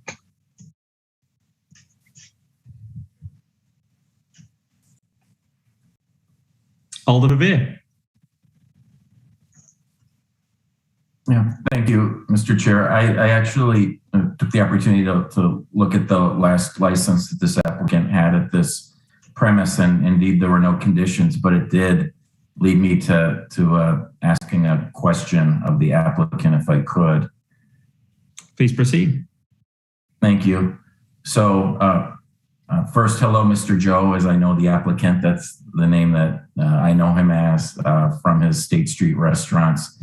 I noticed that when he last was licensed by us on Mineral Point Road, there was a outdoor patio that we had approved that seats 25 persons. But then note in the current application, in the written description of the premise, it states that there would be no outdoor seating. So I just wanted to confirm one way or the other, if indeed the plan is to have no alcohol service outside on a patio whatsoever, and just out of curiosity, what the change was from when there previously was a patio but no longer would be.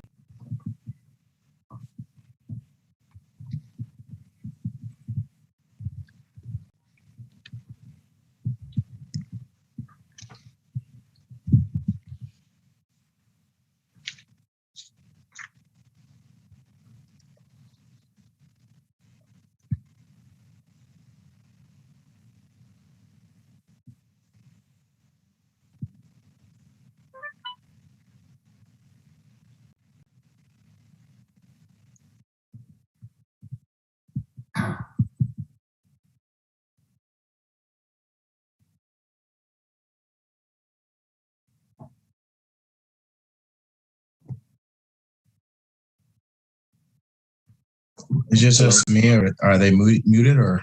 Yeah, Joe, I was about to ask if the audio is going to come back for the committee. Oh, I'm sorry. Was that a question for the applicant? Yes. Oh, yes. I'm sorry, Joe. Oh, I'm sorry. I have to turn off interpretation then. Okay. Sorry about that. I thought we were done with that. All right. No. Okay. 周先生，不好意思，刚刚周先生，不好意思，刚刚因为这个频道我还是在中文频道，所以你的如果有答复的话，我一点都没有听得到，所以能不能重复一下你的答案，或者是如果需要我重复一下问题的话也可以。你先重复一下问题好了。I want to repeat the question. 就是我这个现在他现在告诉你他的问题，你先不要说。Yeah. Okay, so I'm going to repeat the question that was asked. 就是周先生就想问一下，原来的 Middle Point 上面的餐馆原来的执照，就是前一家餐馆的执照，当时申请执照的时候有包括25个座位是室外的座位，但是现在这一次新的申请，这个表格当中没有包括有申请这个25个室外的座位，所以想澄清一下，到底有没有计划有这25个室外的座位？我外面25个室外的生意的话，如果我希望你也批给我嘛，希望也批给我，就是夏天2个月而已嘛，就是在门口嘛。反正就是夏天2个月，希望政府各位领导批给我。就是说，如果实在很困难批给我的话，我也没办法。就是说，希望有没有批给我？我就是说，现在我实在逼得也很困难了，我再开起来这个精彩这个餐馆，被房东逼上了绝路，没办法了。好不好？谢谢。Thank you. So if it's yeah, for the 2 months out of the summer, if I'm able to have the outdoor seating approved, that would be best. I'm hoping for it to get approved, but if it's going to be a really difficult process, then I guess there's not much I could do about that. Because right now I'm kind of in a very difficult position with landlord really kind of forcing things down my throat a little bit. So I'm just trying to kind of make do with what I can. Thank you. So if we could clarify a follow-up question here. The applicant, in response to question number 8 on the application, says, quote, no outdoor seating, but what he is now saying is that perhaps he's changed his mind and he would like us to grant permission for alcohol service outside. 那么就是再次确认一下，就是在表格上面申请表上的第8个问题，当时申请的时候您是填的没有室外的座位，那是不是说您现在想改为申请有室外座位，并且可以有在室外喝酒的执照？如果没有的话，那我就是室内的，那我就是室内的，好吗？就是如果如果你想改变的话，他们也可以考虑。我现在如果能改变的话，能不能室外也没有，我就是在门口而已嘛，就隔了一个墙嘛，就是我外面栏杆也拦了嘛，能不能考虑一下，也支持我，也寄给我。你就说你现在你忘记申请那个，你说我现在我忘记了申请这个第8条这个嘛，我说现在能不能政府各位领导批给我，我就说在室外也可以2-3个月，别人喝点酒啊，怎么样？So I guess is it possible to switch that on the application right now to have that outdoor space? If it's possible to make that adjustment, I'm willing to make that change or request for that change if that would be okay. Yeah. Thank you. So indeed it would be possible. I don't want Mr. Joe to think that I'm asking that he have outdoor seating, but if he would like to have outdoor seating, then yes, Mr. Joe, we could certainly consider including outdoor seating as part of this license. And if it sounds like that's what you would like us to do, which is fine, notwithstanding how you answered that question on your application, that would though yield the question of how many persons would your proposed outdoor capacity be. I noted that in the past, it was either 20, 25 or 20 persons, depending on whether or not you held the license or the previous restaurant held the license. So we would need to know what that number of their proposed capacity outdoors is. 那周先生就如果现在想把申请表格上面改为也同时申请有室外的座位的话，那当然也可以帮你把这个表格上的申请改一下。但是如果要改申请的话，那我们还需要知道室外的座位你是想申请有就是最多人数是多少？因为上一个餐馆它是申请的最多人数是室外是25，所以这次申请如果想改为也申请有室外座位的话，那我们需要确认一下你到底是想申请最多人数是多少？最多人以25，以这样25，好不好？可以 ，Say thank you， 谢谢。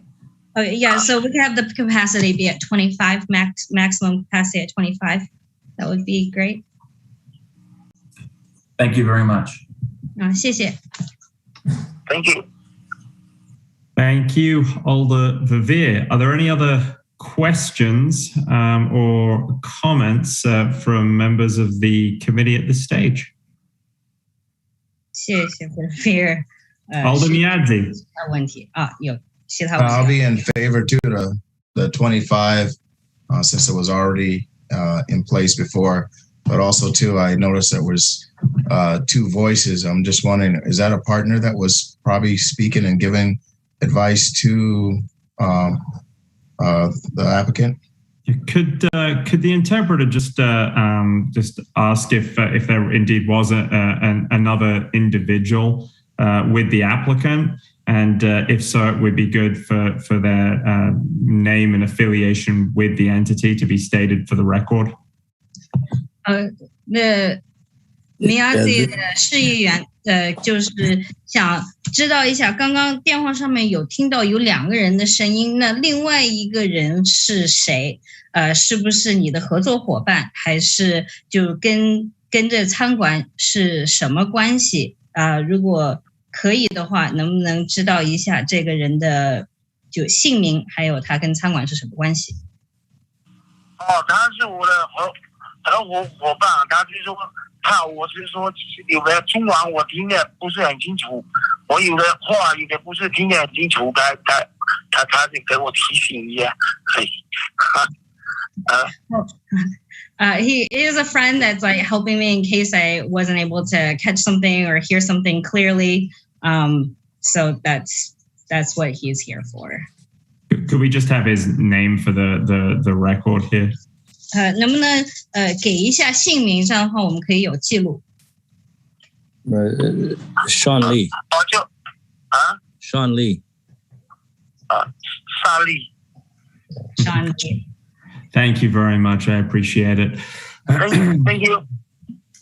Any any other comments from members of the committee, or indeed a motion would be in order at this stage? 那委员会有没有 I move approval. Motion by Alder Carter. Is there a second? Alder Miadzi. Discussion. Alder Miadzi, do you have a discussion on this item? No, I was just seconding it. Sounds good. Alder Verveer. Thank you.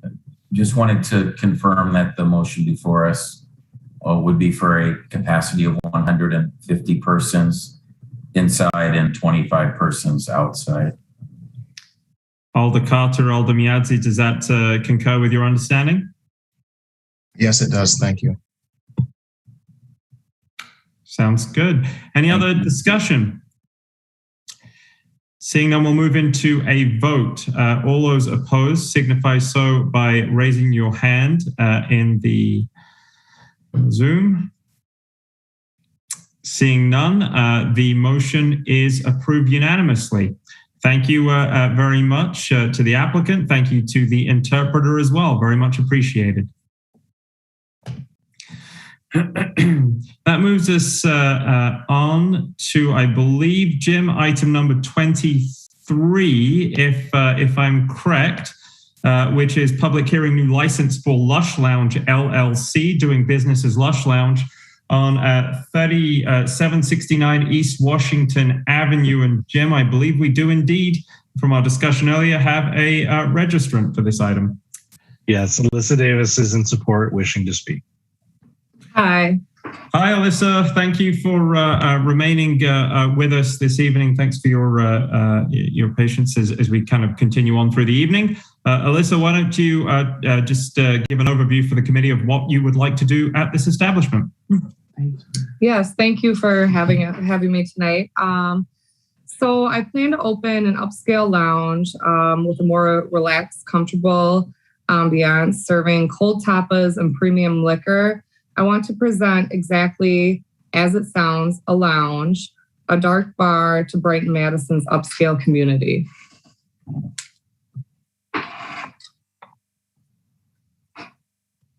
Thank you very much, Alyssa. Much appreciated. Members of the committee, do you have questions for the applicant at this stage? Alyssa, just to maybe, Alder Miadzi, go ahead. Just wondering if she could touch on if she got a hold of the Alder Halverson and what he thought of it. Go ahead, Alyssa. I'm sorry, what was that? Just wondering if you touched base with any kind of community outreach as far as with the Alder or any Yes, kind of... absolutely. Yep, I did back in May, actually. And what was the feedback, I think, was Alder Miadzi's question? Yeah, so the feedback for me was nothing but support from them as well as the neighborhood association, which had reached back, I believe, in June. Did you hear back from the neighborhood association, Melissa? Yes, I did. And they had nothing but full support as well. Okay, thank you very much. Alder Miadzi, any other questions? No, thank you. Thank you. Dr. Reese. Yeah, thank you. I was just curious, this doesn't have a bearing on your license, but just for clarity, is your lounge affiliated? We had 2 other items that have been referred off of our agenda. Another establishment that has Lush in the title. Are you affiliated with them? No, I am not affiliated. If you're referring to Lush Adult Entertainment, there is no affiliation. Okay, thanks. Just a coincidence. Thank you. It is. Oops. Thank you, Dr. Reese. Good clarification. Alder Carter.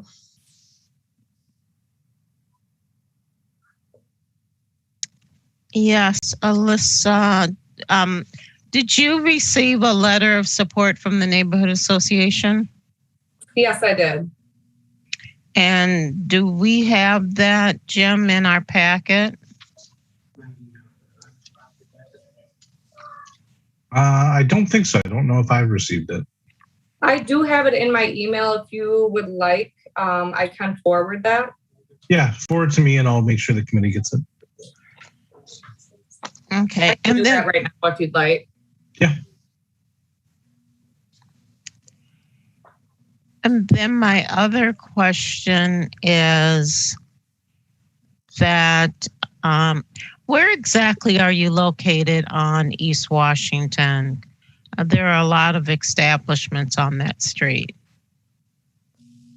So we're at 3769 East Washington. We are actually, I'm going to be in where the old, I believe it was Mad Ink and Tattoo was previously located.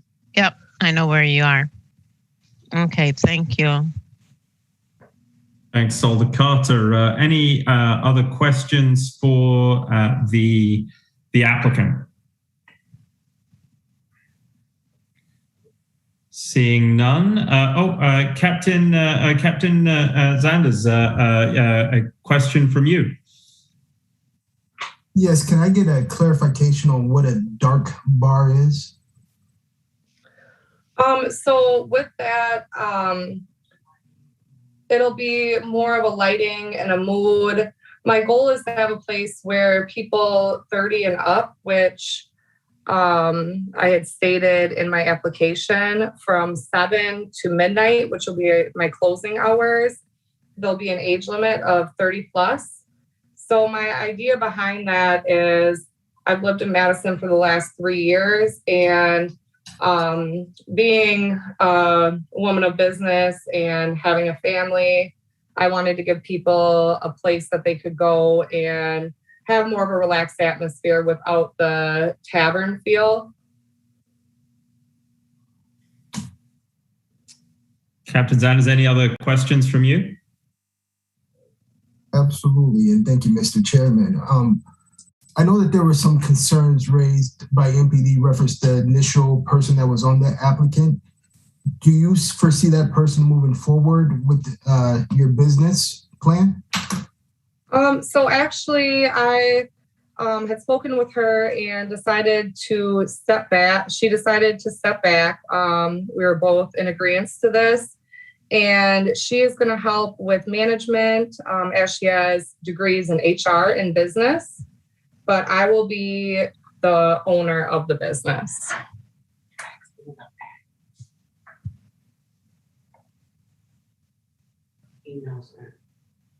Any other questions, Captain Zanders, or for the moment? No? Alder Carter, you have your hand up. I have, yeah. On your application, you have is 75% alcohol and 25% food. That's not a lot of food. Yeah, so it'll, as I stated, I'm only going to be serving cold tapas. So with that being said, I felt like that was a fair description of the, the food to liquor ratio and sales.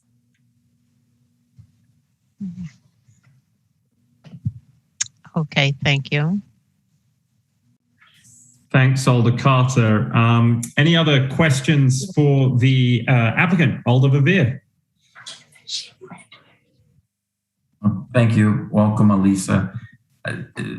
I just was hoping that, and I wasn't aware that MPD had any concerns with your partner or original partner, Robin Thompson.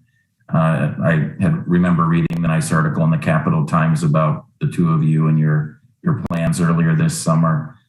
And I can't speak for Captain Zanders, of course, but if MPD had concerns about Ms.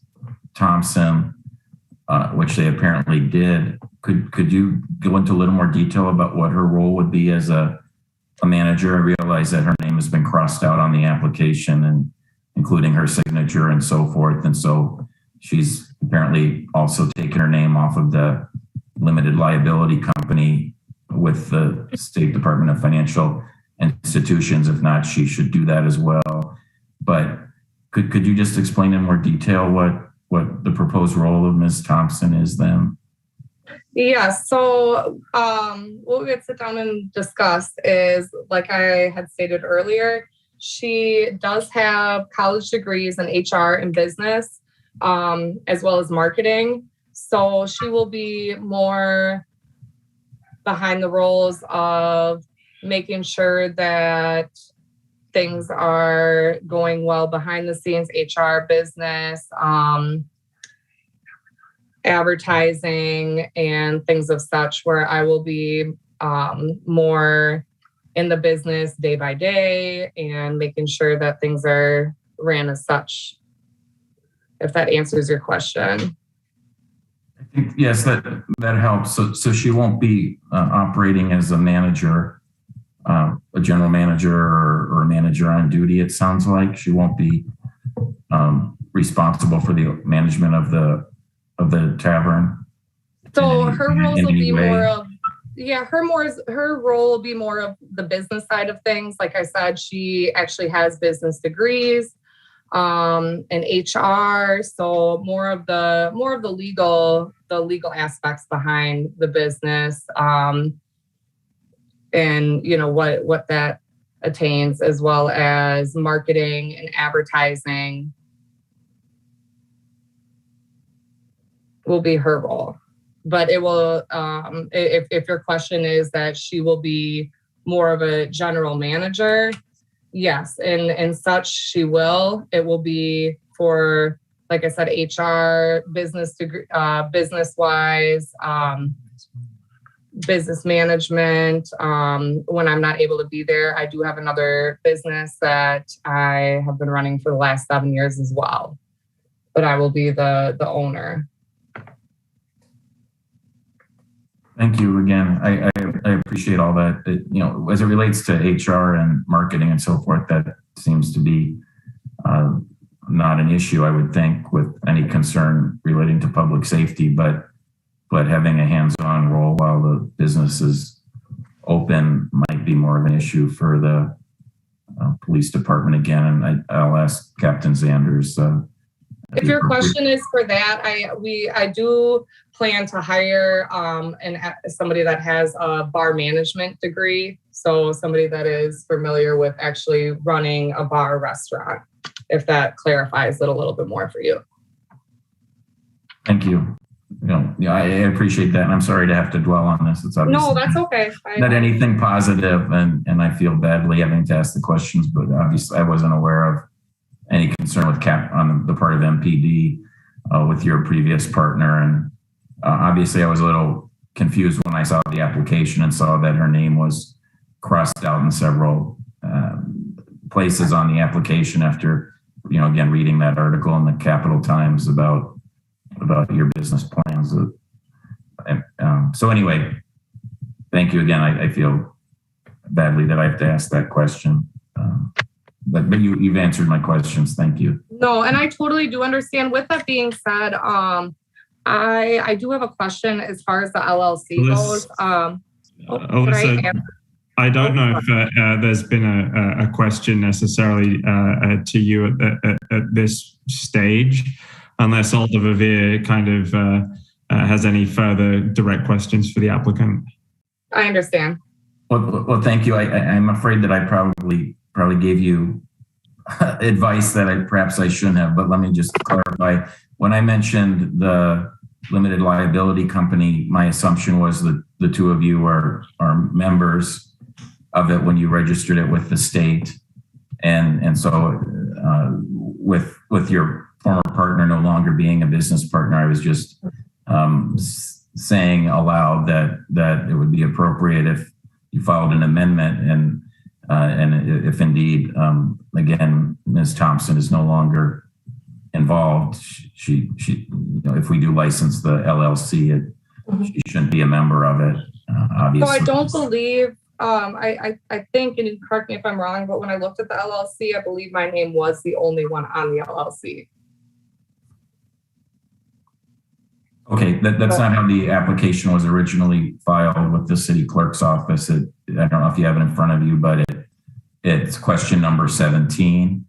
Yeah, and I apologize. I believe that was when I went to correct the paperwork, that's when I had saw that because I was going to correct that, so that my name was the only one on the LLC. So with that being said, if you look at the paperwork, if I was looking at it correctly, I believe my name is the only one on the LLC, if that helps with amending anything.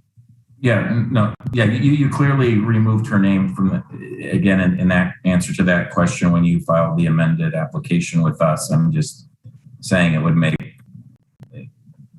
total sense to check with the Department of Financial Institutions and amend your LLC if you need to be, if again, absolutely, Ms. Thompson is no longer a member of the LLC as you're saying she isn't. So again, thank you very much. Fantastic. Thank you very much, Alder Verveer. Any further questions for the applicant at this stage?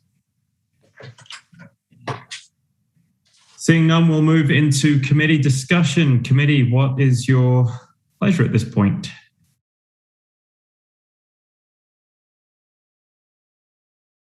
Alder Verveer. Well, thank you. So, as I just stated a few moments ago, I would like to ask Captain Sanders if he, on behalf of, and I don't know if this is the North Police District or the East Police District, frankly, but if he is comfortable with the responses he heard tonight from the applicant, and I don't know if he wants to share any further information with the committee as to what concerns there were, either with the records section doing a background or if it was the district staff at the East or North District. Captain Sanders. Thank you, Chairman. I actually picked this up kind of, I would say, in the fourth quarter of things. This is actually an East District issue. However, Kelly was, Captain Donahue was a representative that kind of took care of the background investigation portion of this. I think with Ms. Thompson, there was some concerns in regards to previous criminal history that came up. With that being said, I think the clarification or somewhat of the articulation proposed by Ms. Davis, a step back. I think we need to know what that really technically means of stepping back away from a business. I get the general manager / management role, but I'm struggling with understanding actually, is this individual going to still be associated with the business? Yes or no? And if associated with the business, what exactly? I get general manager, I get like the phrases that is being stated, but what does that kind of look like?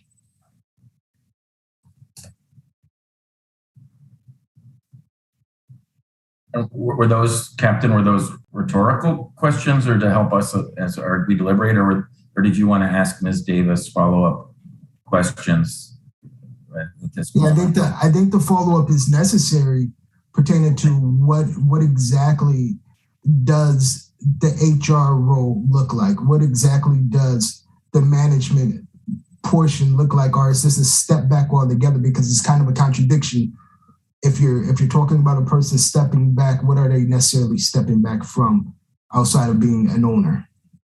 Alyssa, would you care to clarify? Yes, I would, and I apologize if I wasn't clear. So with the step back, she is no longer the owner. When I say she will be a manager, I mean behind the scenes, like I said before, she does have many attributes that I think will be beneficial to the business, such as hiring employees, advertising. She does have experience in accounting, but as far as the day-to-day being there for security reasons, she will be, but there will be another general manager that will be overseeing the bar as a whole that has experience in managing a bar and restaurants, and she will be under my supervision and working under and with me at all times. Does that clarify?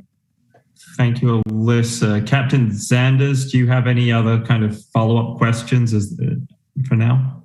Yes, when we mentioned security reasons, what would be those security reasons that we're discussing? Well, I was stating as your feelings, I guess. I don't have any security concerns whatsoever.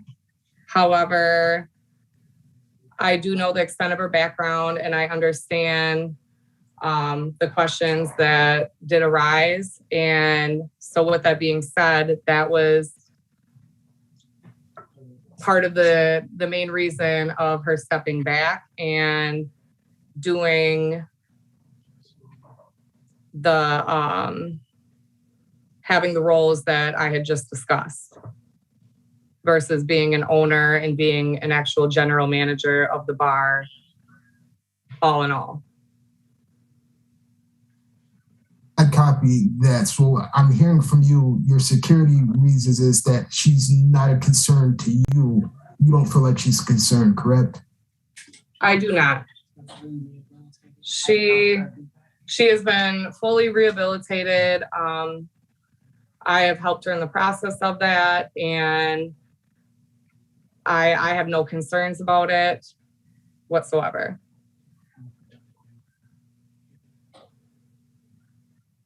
Captain Zanders, anything else for now? Okay. I see other questions. I'll pass on. Thank you very much. Alder Verveer, did you have anything else for the moment? Thank you. I don't have any questions of the applicant. I do have a follow-up question at the appropriate time with the captain, if I could, whether that be now or later. Let's kind of move through the queue maybe a little bit, Alder Verveer, if we could, and then I'll come back to you. Assistant City Attorney Zilovey.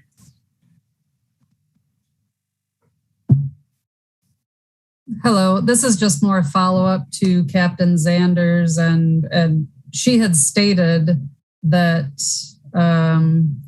Robinson would be there day to day for security reasons.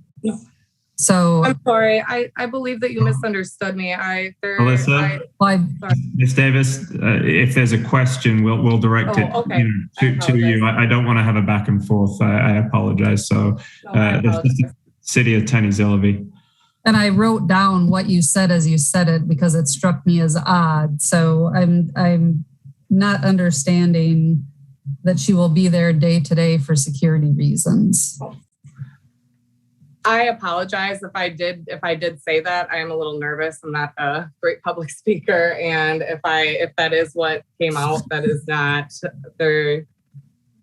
not what I said. She has no reason to be there for security reasons. I actually am going to hire a professional security company for bouncing and protecting my lounge. So she would have nothing to do with being there for security reasons. Just to clarify. She will be there. She will be there every day, though. She will be there as needed for hiring, for advertising, for accounting, and HR. Okay, and it says on your application that your hours are until midnight. So you plan on closing every night at midnight? Yes, I do.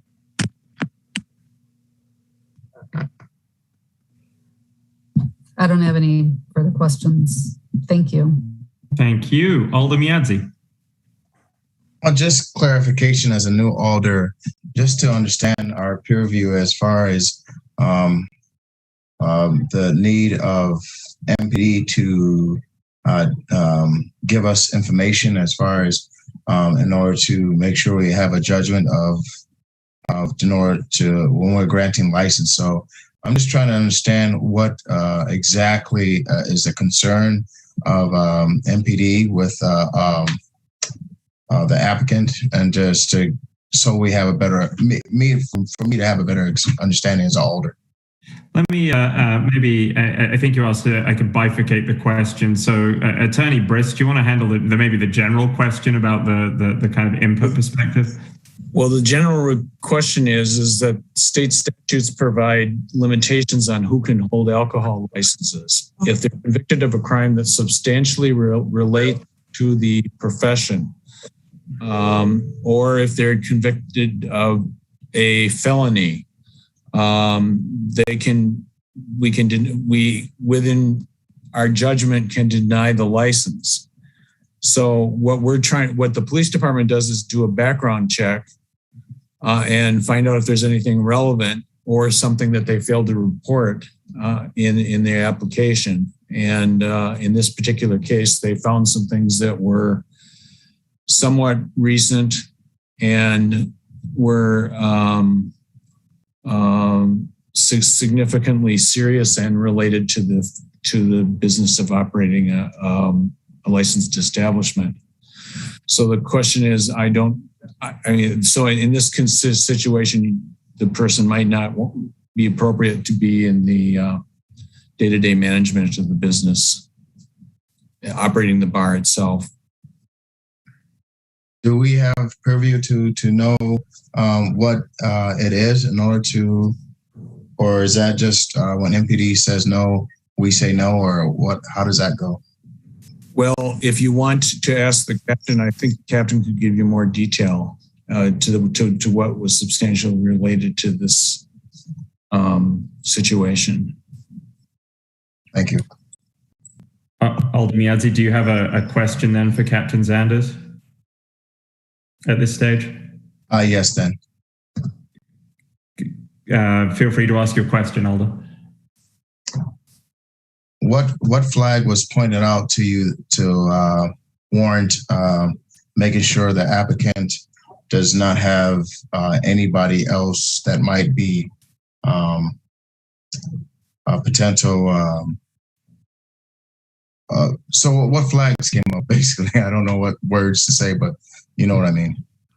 Absolutely. So while this background check was being performed, and with Ms. Thompson being on the initial application, I repeat, being on the initial application, there was a history of a possession that came up, possession of cocaine, which was a misdemeanor, felony bail jumping, and a guilty plea of solicitation of prostitutes. These were all concerns that raised the red flag on behalf of MPD. All right, thank you. Thank you. Dr. Reese, you are next in the queue. Oh, you're on mute, Dr. Reese. Joining the mute club. I'm extremely uncomfortable with this line of questioning. The flag was raised. The former co-applicant has been removed from the application. We don't normally ask for background of other general employees unless they're going to be licensed, possessing a license. And we've asked Ms. Davis, she's clarified a number of times the role that Ms. Thompson will be playing in the business, which does not appear to involve management of the actual sale of alcohol.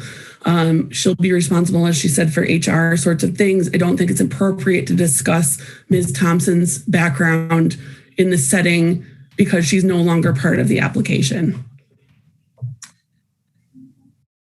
Thank you, Dr. Reese. Are there any other comments or questions at this stage? Or anything, Attorney Brisk, you want to just follow up on with the committee as a whole? Just no, not right now. Okay. So I believe we're at continuing the discussion phase of considering this application. A motion would be in order at this stage. Alder Miati. I just wanted to piggyback on what Renee said. If MPD was involved in saying that somebody was embezzlement and they don't want somebody a part of a business, I think that is important information, but I did not know that.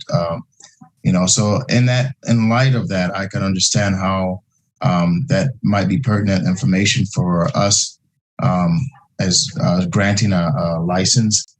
But that was my understanding. I'm trying to get it more as a new alder. So I'm sorry if I might have crossed my boundaries as far as asking questions. I think continuing to move forward with the questioning is important learning experience for the committee as we go forward. Alder Verveer. Alder Verveer. Thank you. You almost promoted me to doctor. I do want to ask the question that I had intended to follow up with Captain Sanders on, and I don't think Dr. Reese will find it offensive. And that is that my question was, could you just confirm one way or the other if at the district level there were concerns beyond those that were previously raised about the background of a previous applicant? Were there any concerns about the particular location or that sort of thing? And again, I don't remember now if this would be the East or North District, but I presume that Ms. Davis met with either a captain or lieutenant of the district where this will be located. And if you had information on that conversation, I'd appreciate it. Again, this is going to be the East District.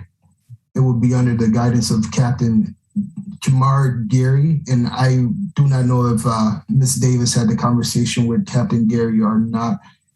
As of right now, I do not have anything stating that the location is in a bad place to host an establishment. But once again, I think that's more of a question directly for Ms. Davis if she had conversations with Captain Gary or not at this time. Thank you. And I know Ms. Davis, I see you're still with us on Zoom and connected. So could you just answer if I know we already asked and answered that you talked to Alderperson Halverson and that you spoke with the neighborhood association at this location. Did you also have a conversation with the East Police District Command Staff, Captain Gary, or anyone else? I did. Can you hear me? Yes, we can. Thank you. Yes, I did have a conversation with Captain Gary. It would have been towards the end of May. And he did not have any concerns at all. He did ask me some things about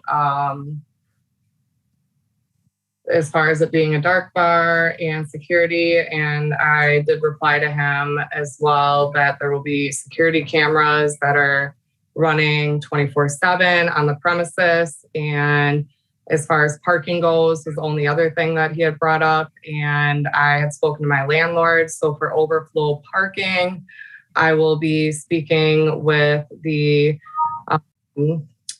surrounding businesses to see if they are willing to lease some of their parking spaces if needed. Thank you. I appreciate that. And by the way, speaking of parking, sometimes it has tripped up applicants at our committee that not realizing that there could be a separate zoning code issue relating to parking requirement. I presume that your landlord would have been is aware of that and that you won't have that issue, I hope, but you might want to check with your landlord about, or even further with the city zoning staff, and just confirm that you don't have any issue with the zoning code as it relates to this use there, and specifically any parking requirements that hopefully can't already be met with what's available to you now. I absolutely will. Very good. Thanks again for all your responses tonight. Appreciate it, and good luck. Thank you. Thanks. Oh, go ahead, Alderman. I think I was just saying you're welcome. Sorry, I was just going to say for members of the committee, Jim, do you want to clarify what you just sent to the committee?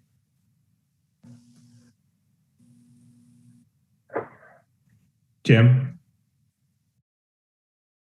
That was the email that the applicant referenced earlier that she would forward to me to forward to the rest of you.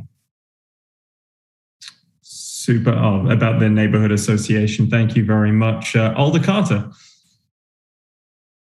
Yes, I just want a clarification because the packet I received still lists Robin Thompson as the owner, and there was 2 other places.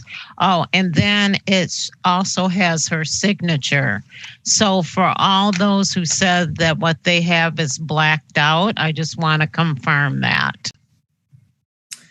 With the Jim, do you want to clarify that in terms of the packet? Yeah, I don't know if if Alder Carter needs to refresh the link, but I thought that I had corrected or updated all the application materials for Lush Lounge. I believe they removed everything that. Okay, I just wanted to make sure because I thought that questioning was relevant based on the application I'm looking at. But if it's truly blacked out or struck out or whatever, then that's fine. Thank you. Thank you. Assistant City Attorney Zillaby. Hi, I just wanted to say that, in my opinion, the additional inquiry is relevant and I think necessary, particularly in a circumstance where an owner withdraws their name from the application in a fairly short period of time. The committee has a duty to make sure that they are not going to be acting as a straw party for the business. You have a duty to make sure that, given the concerns, that person is not going to be primarily managing the establishment. And I will say that we tried to do this offline so that we wouldn't have to do this in a public forum, and had anticipated that this would go to the meeting at the end of September. So there was an effort to not do all of this at a public meeting, just so y'all know. Thank you. Assistant City Attorney Zillaby. Any other discussion from the committee? Otherwise, again, a motion would be in order at this stage.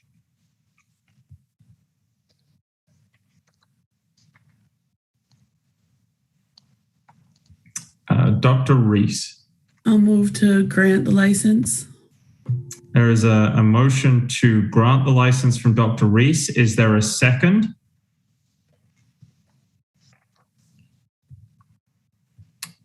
A second from Alder Verveer. Discussion of the motion.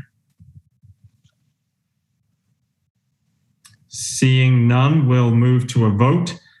All those opposed to the motion to approve the license, please signify so by raising your hand in the chat. The motion passes unanimously. So agenda item number 23 is approved.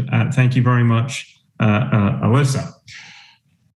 that moves us on to agenda item number 24, public hearing, new license for Odilon Ford Winery Inc., doing business as Odilon Ford Winery at 4614 Femright Drive. Jim, who is with us for agenda item number 24? Gerald Robitek is here in support for this application. Fantastic. Gerald, do you want to introduce yourself to the committee and tell us a little bit about what you would like to do with this proposed new license? Yeah, thank you. I'm Gerald Robitek, and I am the current owner and winemaker at Odilon Ford Winery. And I've actually been producing wine there since 2016, mostly from my own grapes, from my own vineyard. And most of my sales have been through wholesale, restaurants, grocery stores, and I want to sell wine directly from the winery for off-site consumption. Okay. Well, thank you very much, Gerald. Appreciate it. Members of the committee, what questions do you have at this stage?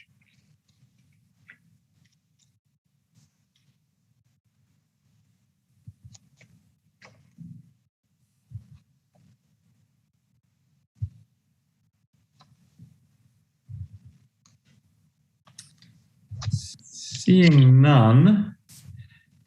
Oh, any comments or a discussion? Alder. Thank you. So again, thanks for being with us. And I also note that the Alder of the district is still with us too through this meeting. So thank you, Alderperson Curry. I look forward to hearing your recommendation. So my question, sir, is similar to the question I asked about the last establishment that we had on our agenda tonight relating to the sale primarily of wines.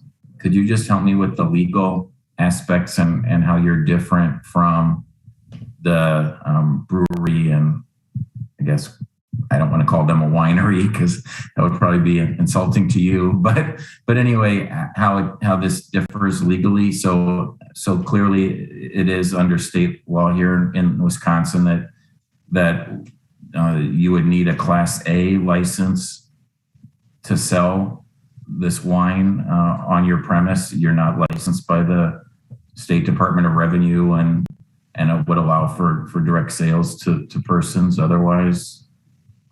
Sort of. I mean, so there's a couple different permits you need. Obviously, you need a federal permit in addition to the state permit. But I also have a direct shippers permit, which allows me to sell directly to customers via online, but I can't sell them the wine from the premises itself. And that's where you need the Class A from the city of Madison. I see. And so you currently have a tasting room, and that's I do. Allowed under your state permit. That's correct, but I cannot charge for tastings. I can do tastings right now, but I can't charge for them. And under this Class A, I also can do tastings, but cannot charge for them. Interesting. Okay. And so this license, and I know that, again, this differs from the last one that we had before us because that was a Class B liquor, wine only, as we learned tonight, is an option for us. So this would be a Class A liquor license, and I presume that you would not object to a condition that Class A liquor license be limited to wine only, or were you interested in other sales? I didn't have interest in other sales. No. There is some other businesses in the area that have similar sorts of products. There's a cidery I know just down the street from me. I had thought possibly I could carry some of their ciders, but that's not part of my business plan. So I'm fine with it just being wine. So are you saying that you do wish, if you were able to legally do so, you do wish to offer other alcohol beverage products at your place? I'm going to say no, because I'm really just interested in selling my wine. Very good.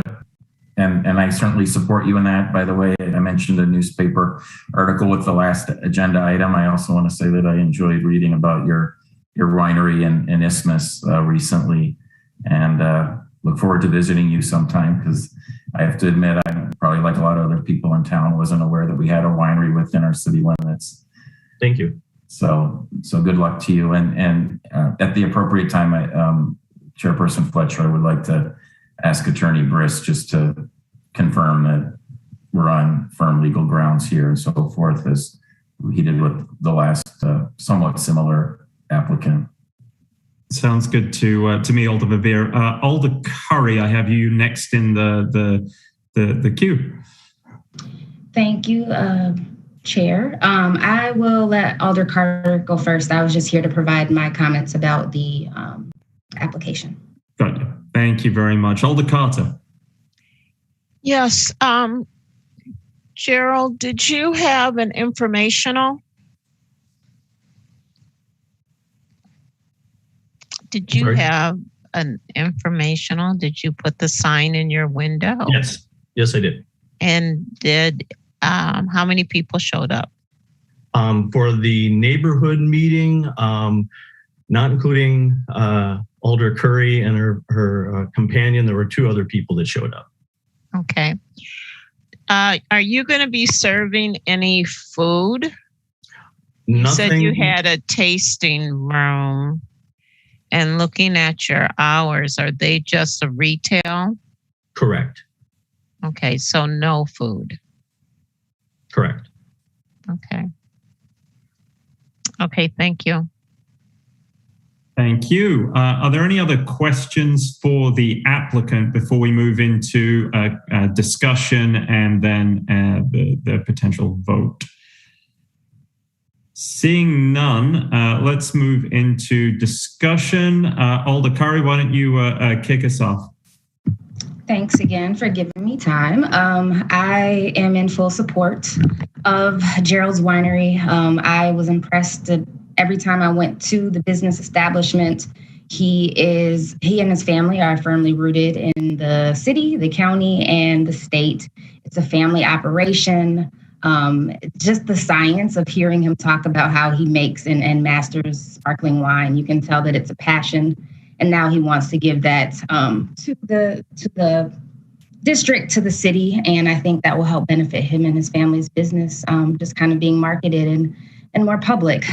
So I think the lack of appearances, if we could call that, of the public meeting is because the winery isn't very industrial. There's, I think the closest nearby residence is at least a fourth of a mile away, and it's the Mobile Park home.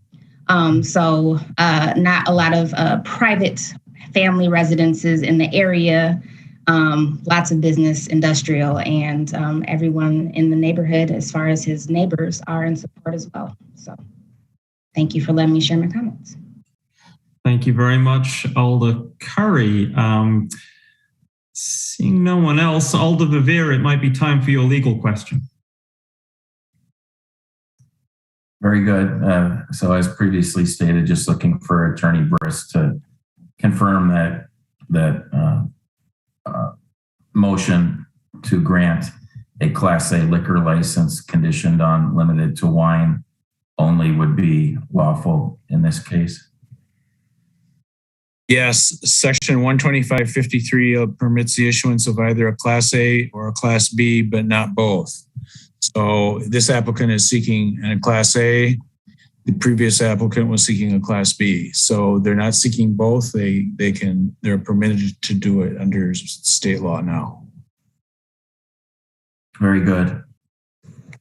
So with that said, Chairperson, I would then formally move to grant the Class A liquor license with the condition that it be limited to wine sales only. Motion from Alder Verveer, I believe a second from Alder Miadze, if I'm correct. Yes. So discussion of the motion. Alder Carter, do you have any discussion? You are maybe on mute. Thank you.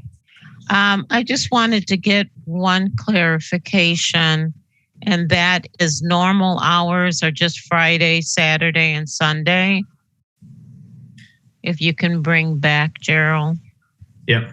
I'm hoping during the holiday season, November and most of December, November and December, that I might go Monday through Sunday, just because the shoppers are out. A lot of times people are interested in getting sparkling wine at that time of the year. But in general, for the rest of the year, it would be Friday, Saturday, and Sunday. And it'll probably be a subset of those. It is a family operation, so it might depend on whether we're harvesting or not, but that is my intention. Okay, thank you. Thanks very much, Alder Carter. Any further discussion from members of the commission? Seeing none, we'll move into a vote. All those opposed, I'll signify so by raising your hand. Alder Miadza, I'm assuming you're not opposed to this particular. Yep, got it. Seeing no one opposed, the motion stands approved, and item 24 is approved with the condition as stated by Alder Verveer. So thank you very much, everyone. That brings us now to item number 25, public hearing new license for Growlers to Go LLC, doing business as Growlers to Go-Go LLC, doing business as Growlers to Go-Go at 2927 East Washington Avenue.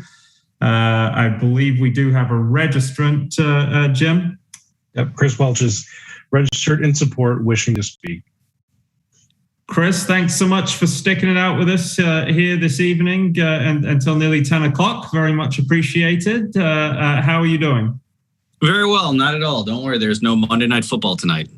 Well, we're glad we got this in beforehand, season-wise. So thank you very much, Chris. Why don't you give us an overview of what you're hoping to do here? Of course. To just briefly introduce myself, my name is Chris Welch, and I have held either a bartending license or liquor license in this town for the last 22 years. I first came in front of this board in 1999 for a bartending license for the Angelic Brewing Company, but unfortunately I filled out the paperwork wrong, and Alder Verveer made me come back in 2016 for Growlers to Go-Go, which celebrated its 5-year anniversary. I'm here for Growlers to Go-Go. We are currently a tavern, and we hold a Class B beer license. I would like to change it to a Class Beer combo license, but of course there is no such thing as changing a license, so I'm applying for a new license. I bring this up in front of the committee because clearly I'm not a new business. There's many reasons why I want to serve liquor and wine, from just trying to stay relevant to trying to get through COVID to just trying to make it another 5 years. But what I will say is Growlers to Go is very unique. The first thing that is unique is we choose to close every night at 9 p.m. Now,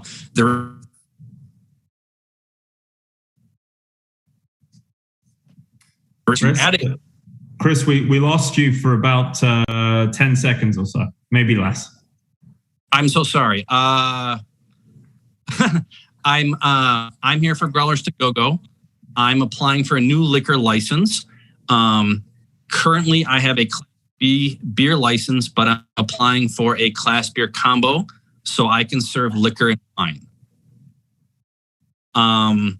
There's many reasons why. I won't go into it, but I would like to talk about how Growlers to Go-Go is unique. We chose to close every night at 9 p.m. There is no condition on my current liquor license, but working with Sassy and to get their approval, I am more than willing to add a condition on my liquor license that I close every night at 10 p.m. It's a unique spot. I'm not trying to stay open till bar time. I would like to talk about two things, which is how I serve liquor and also the liquor I would serve. So Growlers to Go-Go is a 18 tap line, one-room tavern, and we have always served the highest craft beer and very unique beer. I'm looking to serve craft cocktails out of kegs. This would be cocktails that I could serve out of my draft system. Are you still all able to hear me? Yes, Chris, we can hear you. Great.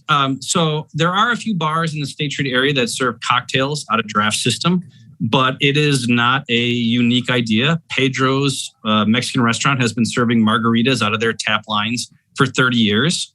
I should know. I met my wife there 15 years ago. So I would be serving craft cocktails out of the draft system. I could also serve wine out of my draft system. It is very feasible now. You can have craft cocktails. You can also have white wine served out of your tap system.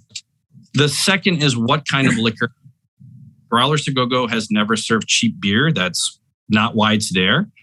So we don't serve Busch Light. There's nothing wrong with Busch Light.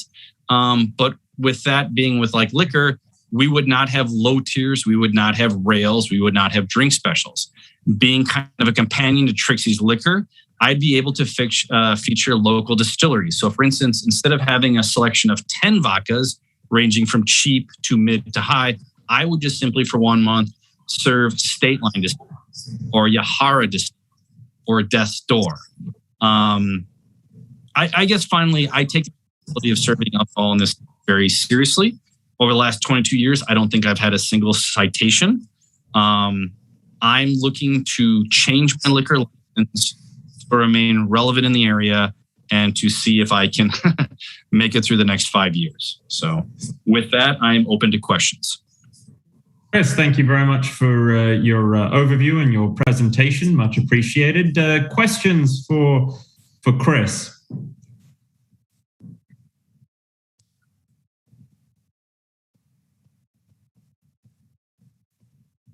I don't suppose Mike Revere remembers me from 22 years ago. That would be a question for Alder Verveer that I actually was going to ask him. So yes, Alder Verveer. Thank you. Well, perhaps if we enabled cameras to be on, it would refresh my memory, Chris, but I do apologize for having you wait to secure your bartender's license for Angelic back in the 1990s, apparently.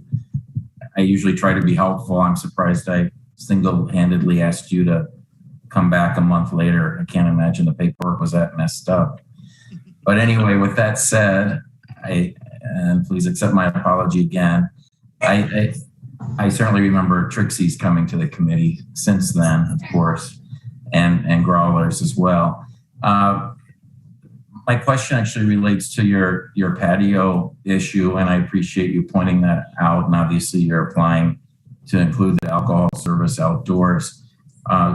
So would this patio be new? I know you had written in your application that you were working with the city zoning staff on that. Have you actually come to the determination that you have to apply for a conditional use permit to allow that? And have you submitted that application to the zoning staff? Great question. No, I have not. That application is due September 1st to add a patio, and that might be a 30 or 60 or 90-day application. But yes, I'm applying patio to Go-Go's, and at that time, I do have to go through zoning. But the idea was to at least get it in front of the ARC board. So if I was approved for zoning, I could then come back and at least there's something on paper to help me move forward. Currently, I do not have a patio, nor am I licensed to have a patio, but I am working with zoning to add that. Very good. And I see in the application, you of course do have a very helpful site plan of your licensed premise, but I don't see that it includes where the patio would be. I think you said it was a rear patio in your written application. Can you just confirm? And I don't know if other colleagues want to pull up the illustration that you supplied with your business plan, but where would the patio be so that we can perhaps have Mr. Verbeek mark it on the application? Okay, yes. So two things. Number one, this would be behind Trixie's Liquor in a private area that is currently a garden, and we are applying for a patio. This is not part of the streetery program. This is something we're working with the city and zoning to be permanent. And like I said, I believe our application is due September 1st. It's something I'm just trying to get ahead of for the spring of 2022. But that being said, this is not part of the streetery. This is a permanent patio that I'm trying to look forward to for next spring. Yes, I appreciate all that. I think that was my understanding. So what I have pulled up the diagram that you supplied with your application. I'm just trying to picture where is there a rear door then that your patrons would use to access the patio, or how would they get there? Yes. So it is a separate hallway. So while Growlers to Go-Go and Trixie's are next to each other, Growlers to Go-Go has its own hallway and back access to a back patio. It is an enclosed area that is fenced off. That is next to a neighborhood, but it is it's a backyard that is currently not being used. Is again, I'm looking at the diagram that you submitted. Can you help orient me as to where is the front door at the bottom of in our packet, it would be kind of the bottom, but where it says 17.5 feet, is that the front door? And so the patrons would walk to the back where it says 10 feet, and then where it says 24 feet, again, at the top of the page, the way it's oriented in our packet, that's where the patio would be, where it says 24 feet? Yes, unfortunately, I don't have that diagram in front of me. I'm working on my cell phone. Okay. Trixie's door, but to go to the patio, there is a back door, which is a back or second exit. So you would leave Go-Go's through the back door. You would go through one hallway, and that would. Oh, great! Yes. Sure. So this original diagram is from 5 years ago, and so the back door would be close to where it says 24 feet, or the left side of the screen, or essentially the east side of the screen. The door is practically behind the bathroom, if you are you familiar with that? I see what you're saying now. Yes, thank you. That's helpful. So Jim, I don't know if you want to mark that in the application or not, if you think that's appropriate. So then my follow-up question relates to what you said, that you wouldn't have any objection to a condition limiting your hours of sales, and you mentioned SASE in that same thought. When you met with the SASE Neighborhood Association, did they request any sort of condition like that, or no? They bring that up. They were happy of the idea. They approved the idea. They did request, though, that since I'm so close to the neighborhood, that I close at 9 p.m. So Growlers to Go-Go traditionally closes at 9, but I'm asking for 1 extra hour just to get people out and close at 10. But yes, I have no condition that I close 7 days a week at 10. And the patio, again, referencing your written application, you say that, quote, if approved, we would like to serve alcohol on patio till 9 p.m., correct? Correct. Uh-huh. And same thing traditionally, we normally close at 9, but I at least have an hour to get people out and get them out of there by 10 p.m. Mm-hmm. So as you know, if you do go ahead with the patio idea, which sounds like you will, and that's great, and hope it works out for you, though you will have to go to a plan commission public hearing in approximately 60 days or so, and they would normally include conditions relating to hours and amplification, if appropriate. So it just seems to me that although they will handle that at the plan commission level, in deference to the neighborhood and so forth, it probably would be appropriate at least to have a condition requiring that the patio close by 9 p.m. So you wouldn't have any objection to that. I'm more agnostic as to whether or not we ask you to voluntarily cease all operations at 10 p.m. or any other time. But no, yes. From my understanding, I would have no problem with that. And yes, I understand that after this, I have to go through zoning. And then I believe even after zoning, I have to come back to the LRC to make sure that I'm able to serve liquor on the outside patio.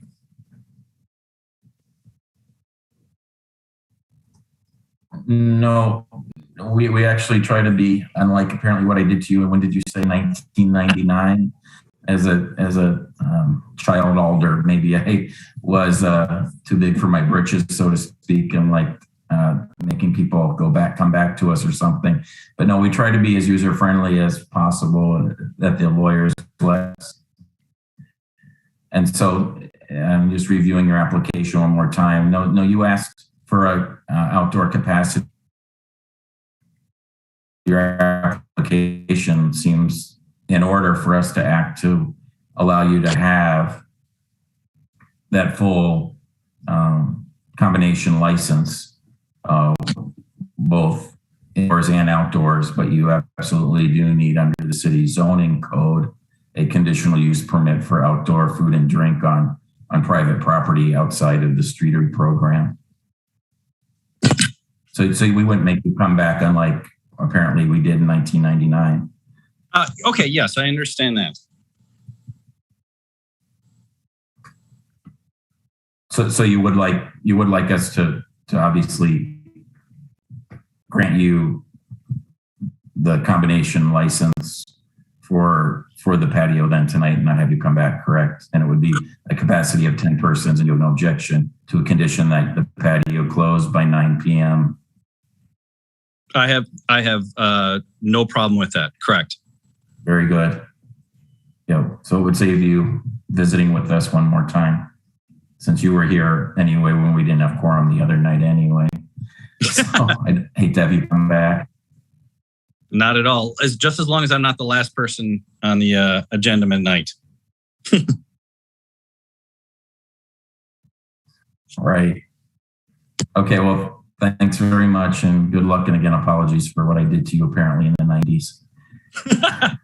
No problem, sir. Oh dear. Okay. Any other questions for the applicant at this stage? Seeing none, that moves us into discussion. Any discussion or maybe a motion? It seems like Alder Verveer, you have a motion percolating somewhere perhaps. Very good. Then I move to grant Class B combination alcohol license with the condition that the patio close by 9 p.m. Second. Motion by Alder Verveer. I think Alder Miazzi may have beaten you to it. Alder Carter, I do apologize sincerely. Or maybe Alder Miazzi should, either one. Let him have it. My pleasure. Speak your truth, Alder Miazzi. Speak your truth. As I'm getting more and more tuned and learning more, I want to be able to speak up, when it's time. Fantastic. Any further? We need a second. We need you to say second. Oh, okay. Second. I'm sorry. Motion by Alder Verveer, second by Alder Miazzi. Any further discussion by members of the committee? Moving to a vote. All those opposed, signify so by raising your hand in the chat. Seeing none, the motion is approved unanimously and takes care of agenda item number 25. That, I believe, Jim, takes care of all of our licensing matters for the Assistant City Attorney Zillaby. Hello, me again. I found the statute section that addresses the transfer of Class A licenses, and they can, in fact, be transferred. It's under 125.04 sub 12. So that Quick Trip one actually should have been a transfer of the license. So for future reference for everybody. That's it. Thank you very much, Assistant City Attorney Zillaby. Appreciate the clarification. That moves us on now to agenda item number 28, summary of recent calls for service. Captain Zanders, is there anything that you'd like to highlight from the MPD perspective on recent calls for service? Nothing too significant. We are just wrapping up our summer 2021 strategic plan, and I will just make a note that when looking at our simple assaults and disorderly conducts, we highlighted the 500 block of State Street. In particular, there was one establishment that tended to get more calls for service than others, and that would have been Whiskey Jack's. So they had 7 calls for service within that time frame reference simple assaults and disorderly conduct. And that would have been from July 19th to August 15th, totaling out 9.6% of the calls for service in that area at that time. That's all I have. And Captain Zanders, sorry if I missed it. What are the next steps there, I guess, now that you've highlighted that? So the next steps following up is we're going to be looking to implement, along with the City Attorney's Office, tavern safety initiative, in which we are going to go do some education, and we're going to talk about things like over-serving and monitoring lines and, I guess, structural assessments moving forward. So there's a lot of work to be done, but I think with our partnerships, we'll be able to make it happen. Fantastic. Thank you very much. Committee members, is there any any questions for Captain Zanders at this stage? Alder Verveer. Thank you. Since Captain Zanders brought up a particular establishment downtown, I was wondering if Attorney Zillaby could just confirm for us whether or not there might be a prosecution relating to that establishment, reference the significant number of underage persons the Central CPT found there this summer. I have yet to see any police reports in that regard, so I can't really comment because I haven't seen any police reports. I see. Out of curiosity, does the tavern file still exist in terms of the automatic routing? I'm showing the age by referencing the MPD tavern file. No, I did that as well. I'm currently working on getting a system back because I know at least one of these incidents was in July, and for me to have not seen anything and we're on September already, that's a little problematic. So we're working on that. Okay, so you are aware of the incident I'm referring to when 24 underage persons were cited, right? In one night in July, right? Okay, very good. So you'll be getting those reports. It sounds like from the captain or someone else. From someone. Okay, I'm sure Captain will follow up on that as a former Central CPT sergeant back in the day. And then I have no further questions on any of this, Mr. Chair, but I did notice that there is still one person in the registrant column on Zoom, Janet Hirsch, who's a West Side neighborhood activist that I know I was on some emails relating to Lush Lounge on that. I just want to make sure that if she's still with us, she doesn't, if she wishes to speak one way or the other. Obviously, we took care of those items on the consent motion. Sounds good to me, Alder Verveer. Jim, Joe, could we bring Janet on if possible? Yes, my concern was about the Ultra Lush Lounge out at Westtown, and Mr. Verbeek was able to just confirm that it was referred to the Common Council without prejudice. So I'll just watch the Common Council again tomorrow, and we'll keep our eyes open to see if this issue comes back. So thanks for listening. Thank you very much, Janet. I appreciate you sticking with us all the way through the meeting too. Dr. Reese. Sorry, just to clarify for Ms. Hirsch, they will not be taking up that item, correct, at the Common Council meeting because it was placed on file? Well, they're taking up the recommendation from ALRC to place it on file without prejudice. Got it. And they will not be discussing whether or not there's a license granted. I just wanted to make sure that was clear. Correct? Yeah, the applicant withdrew it, so I don't see any likelihood that they would be referring it back or doing anything other than carrying out the recommendation of the ALRC. Got it. Thank you. Just to provide additional information, it is a public hearing item as it was on tonight's agenda. It is a statutory public hearing on tomorrow night's Common Council agenda as well. So if Ms. Hirsch or any other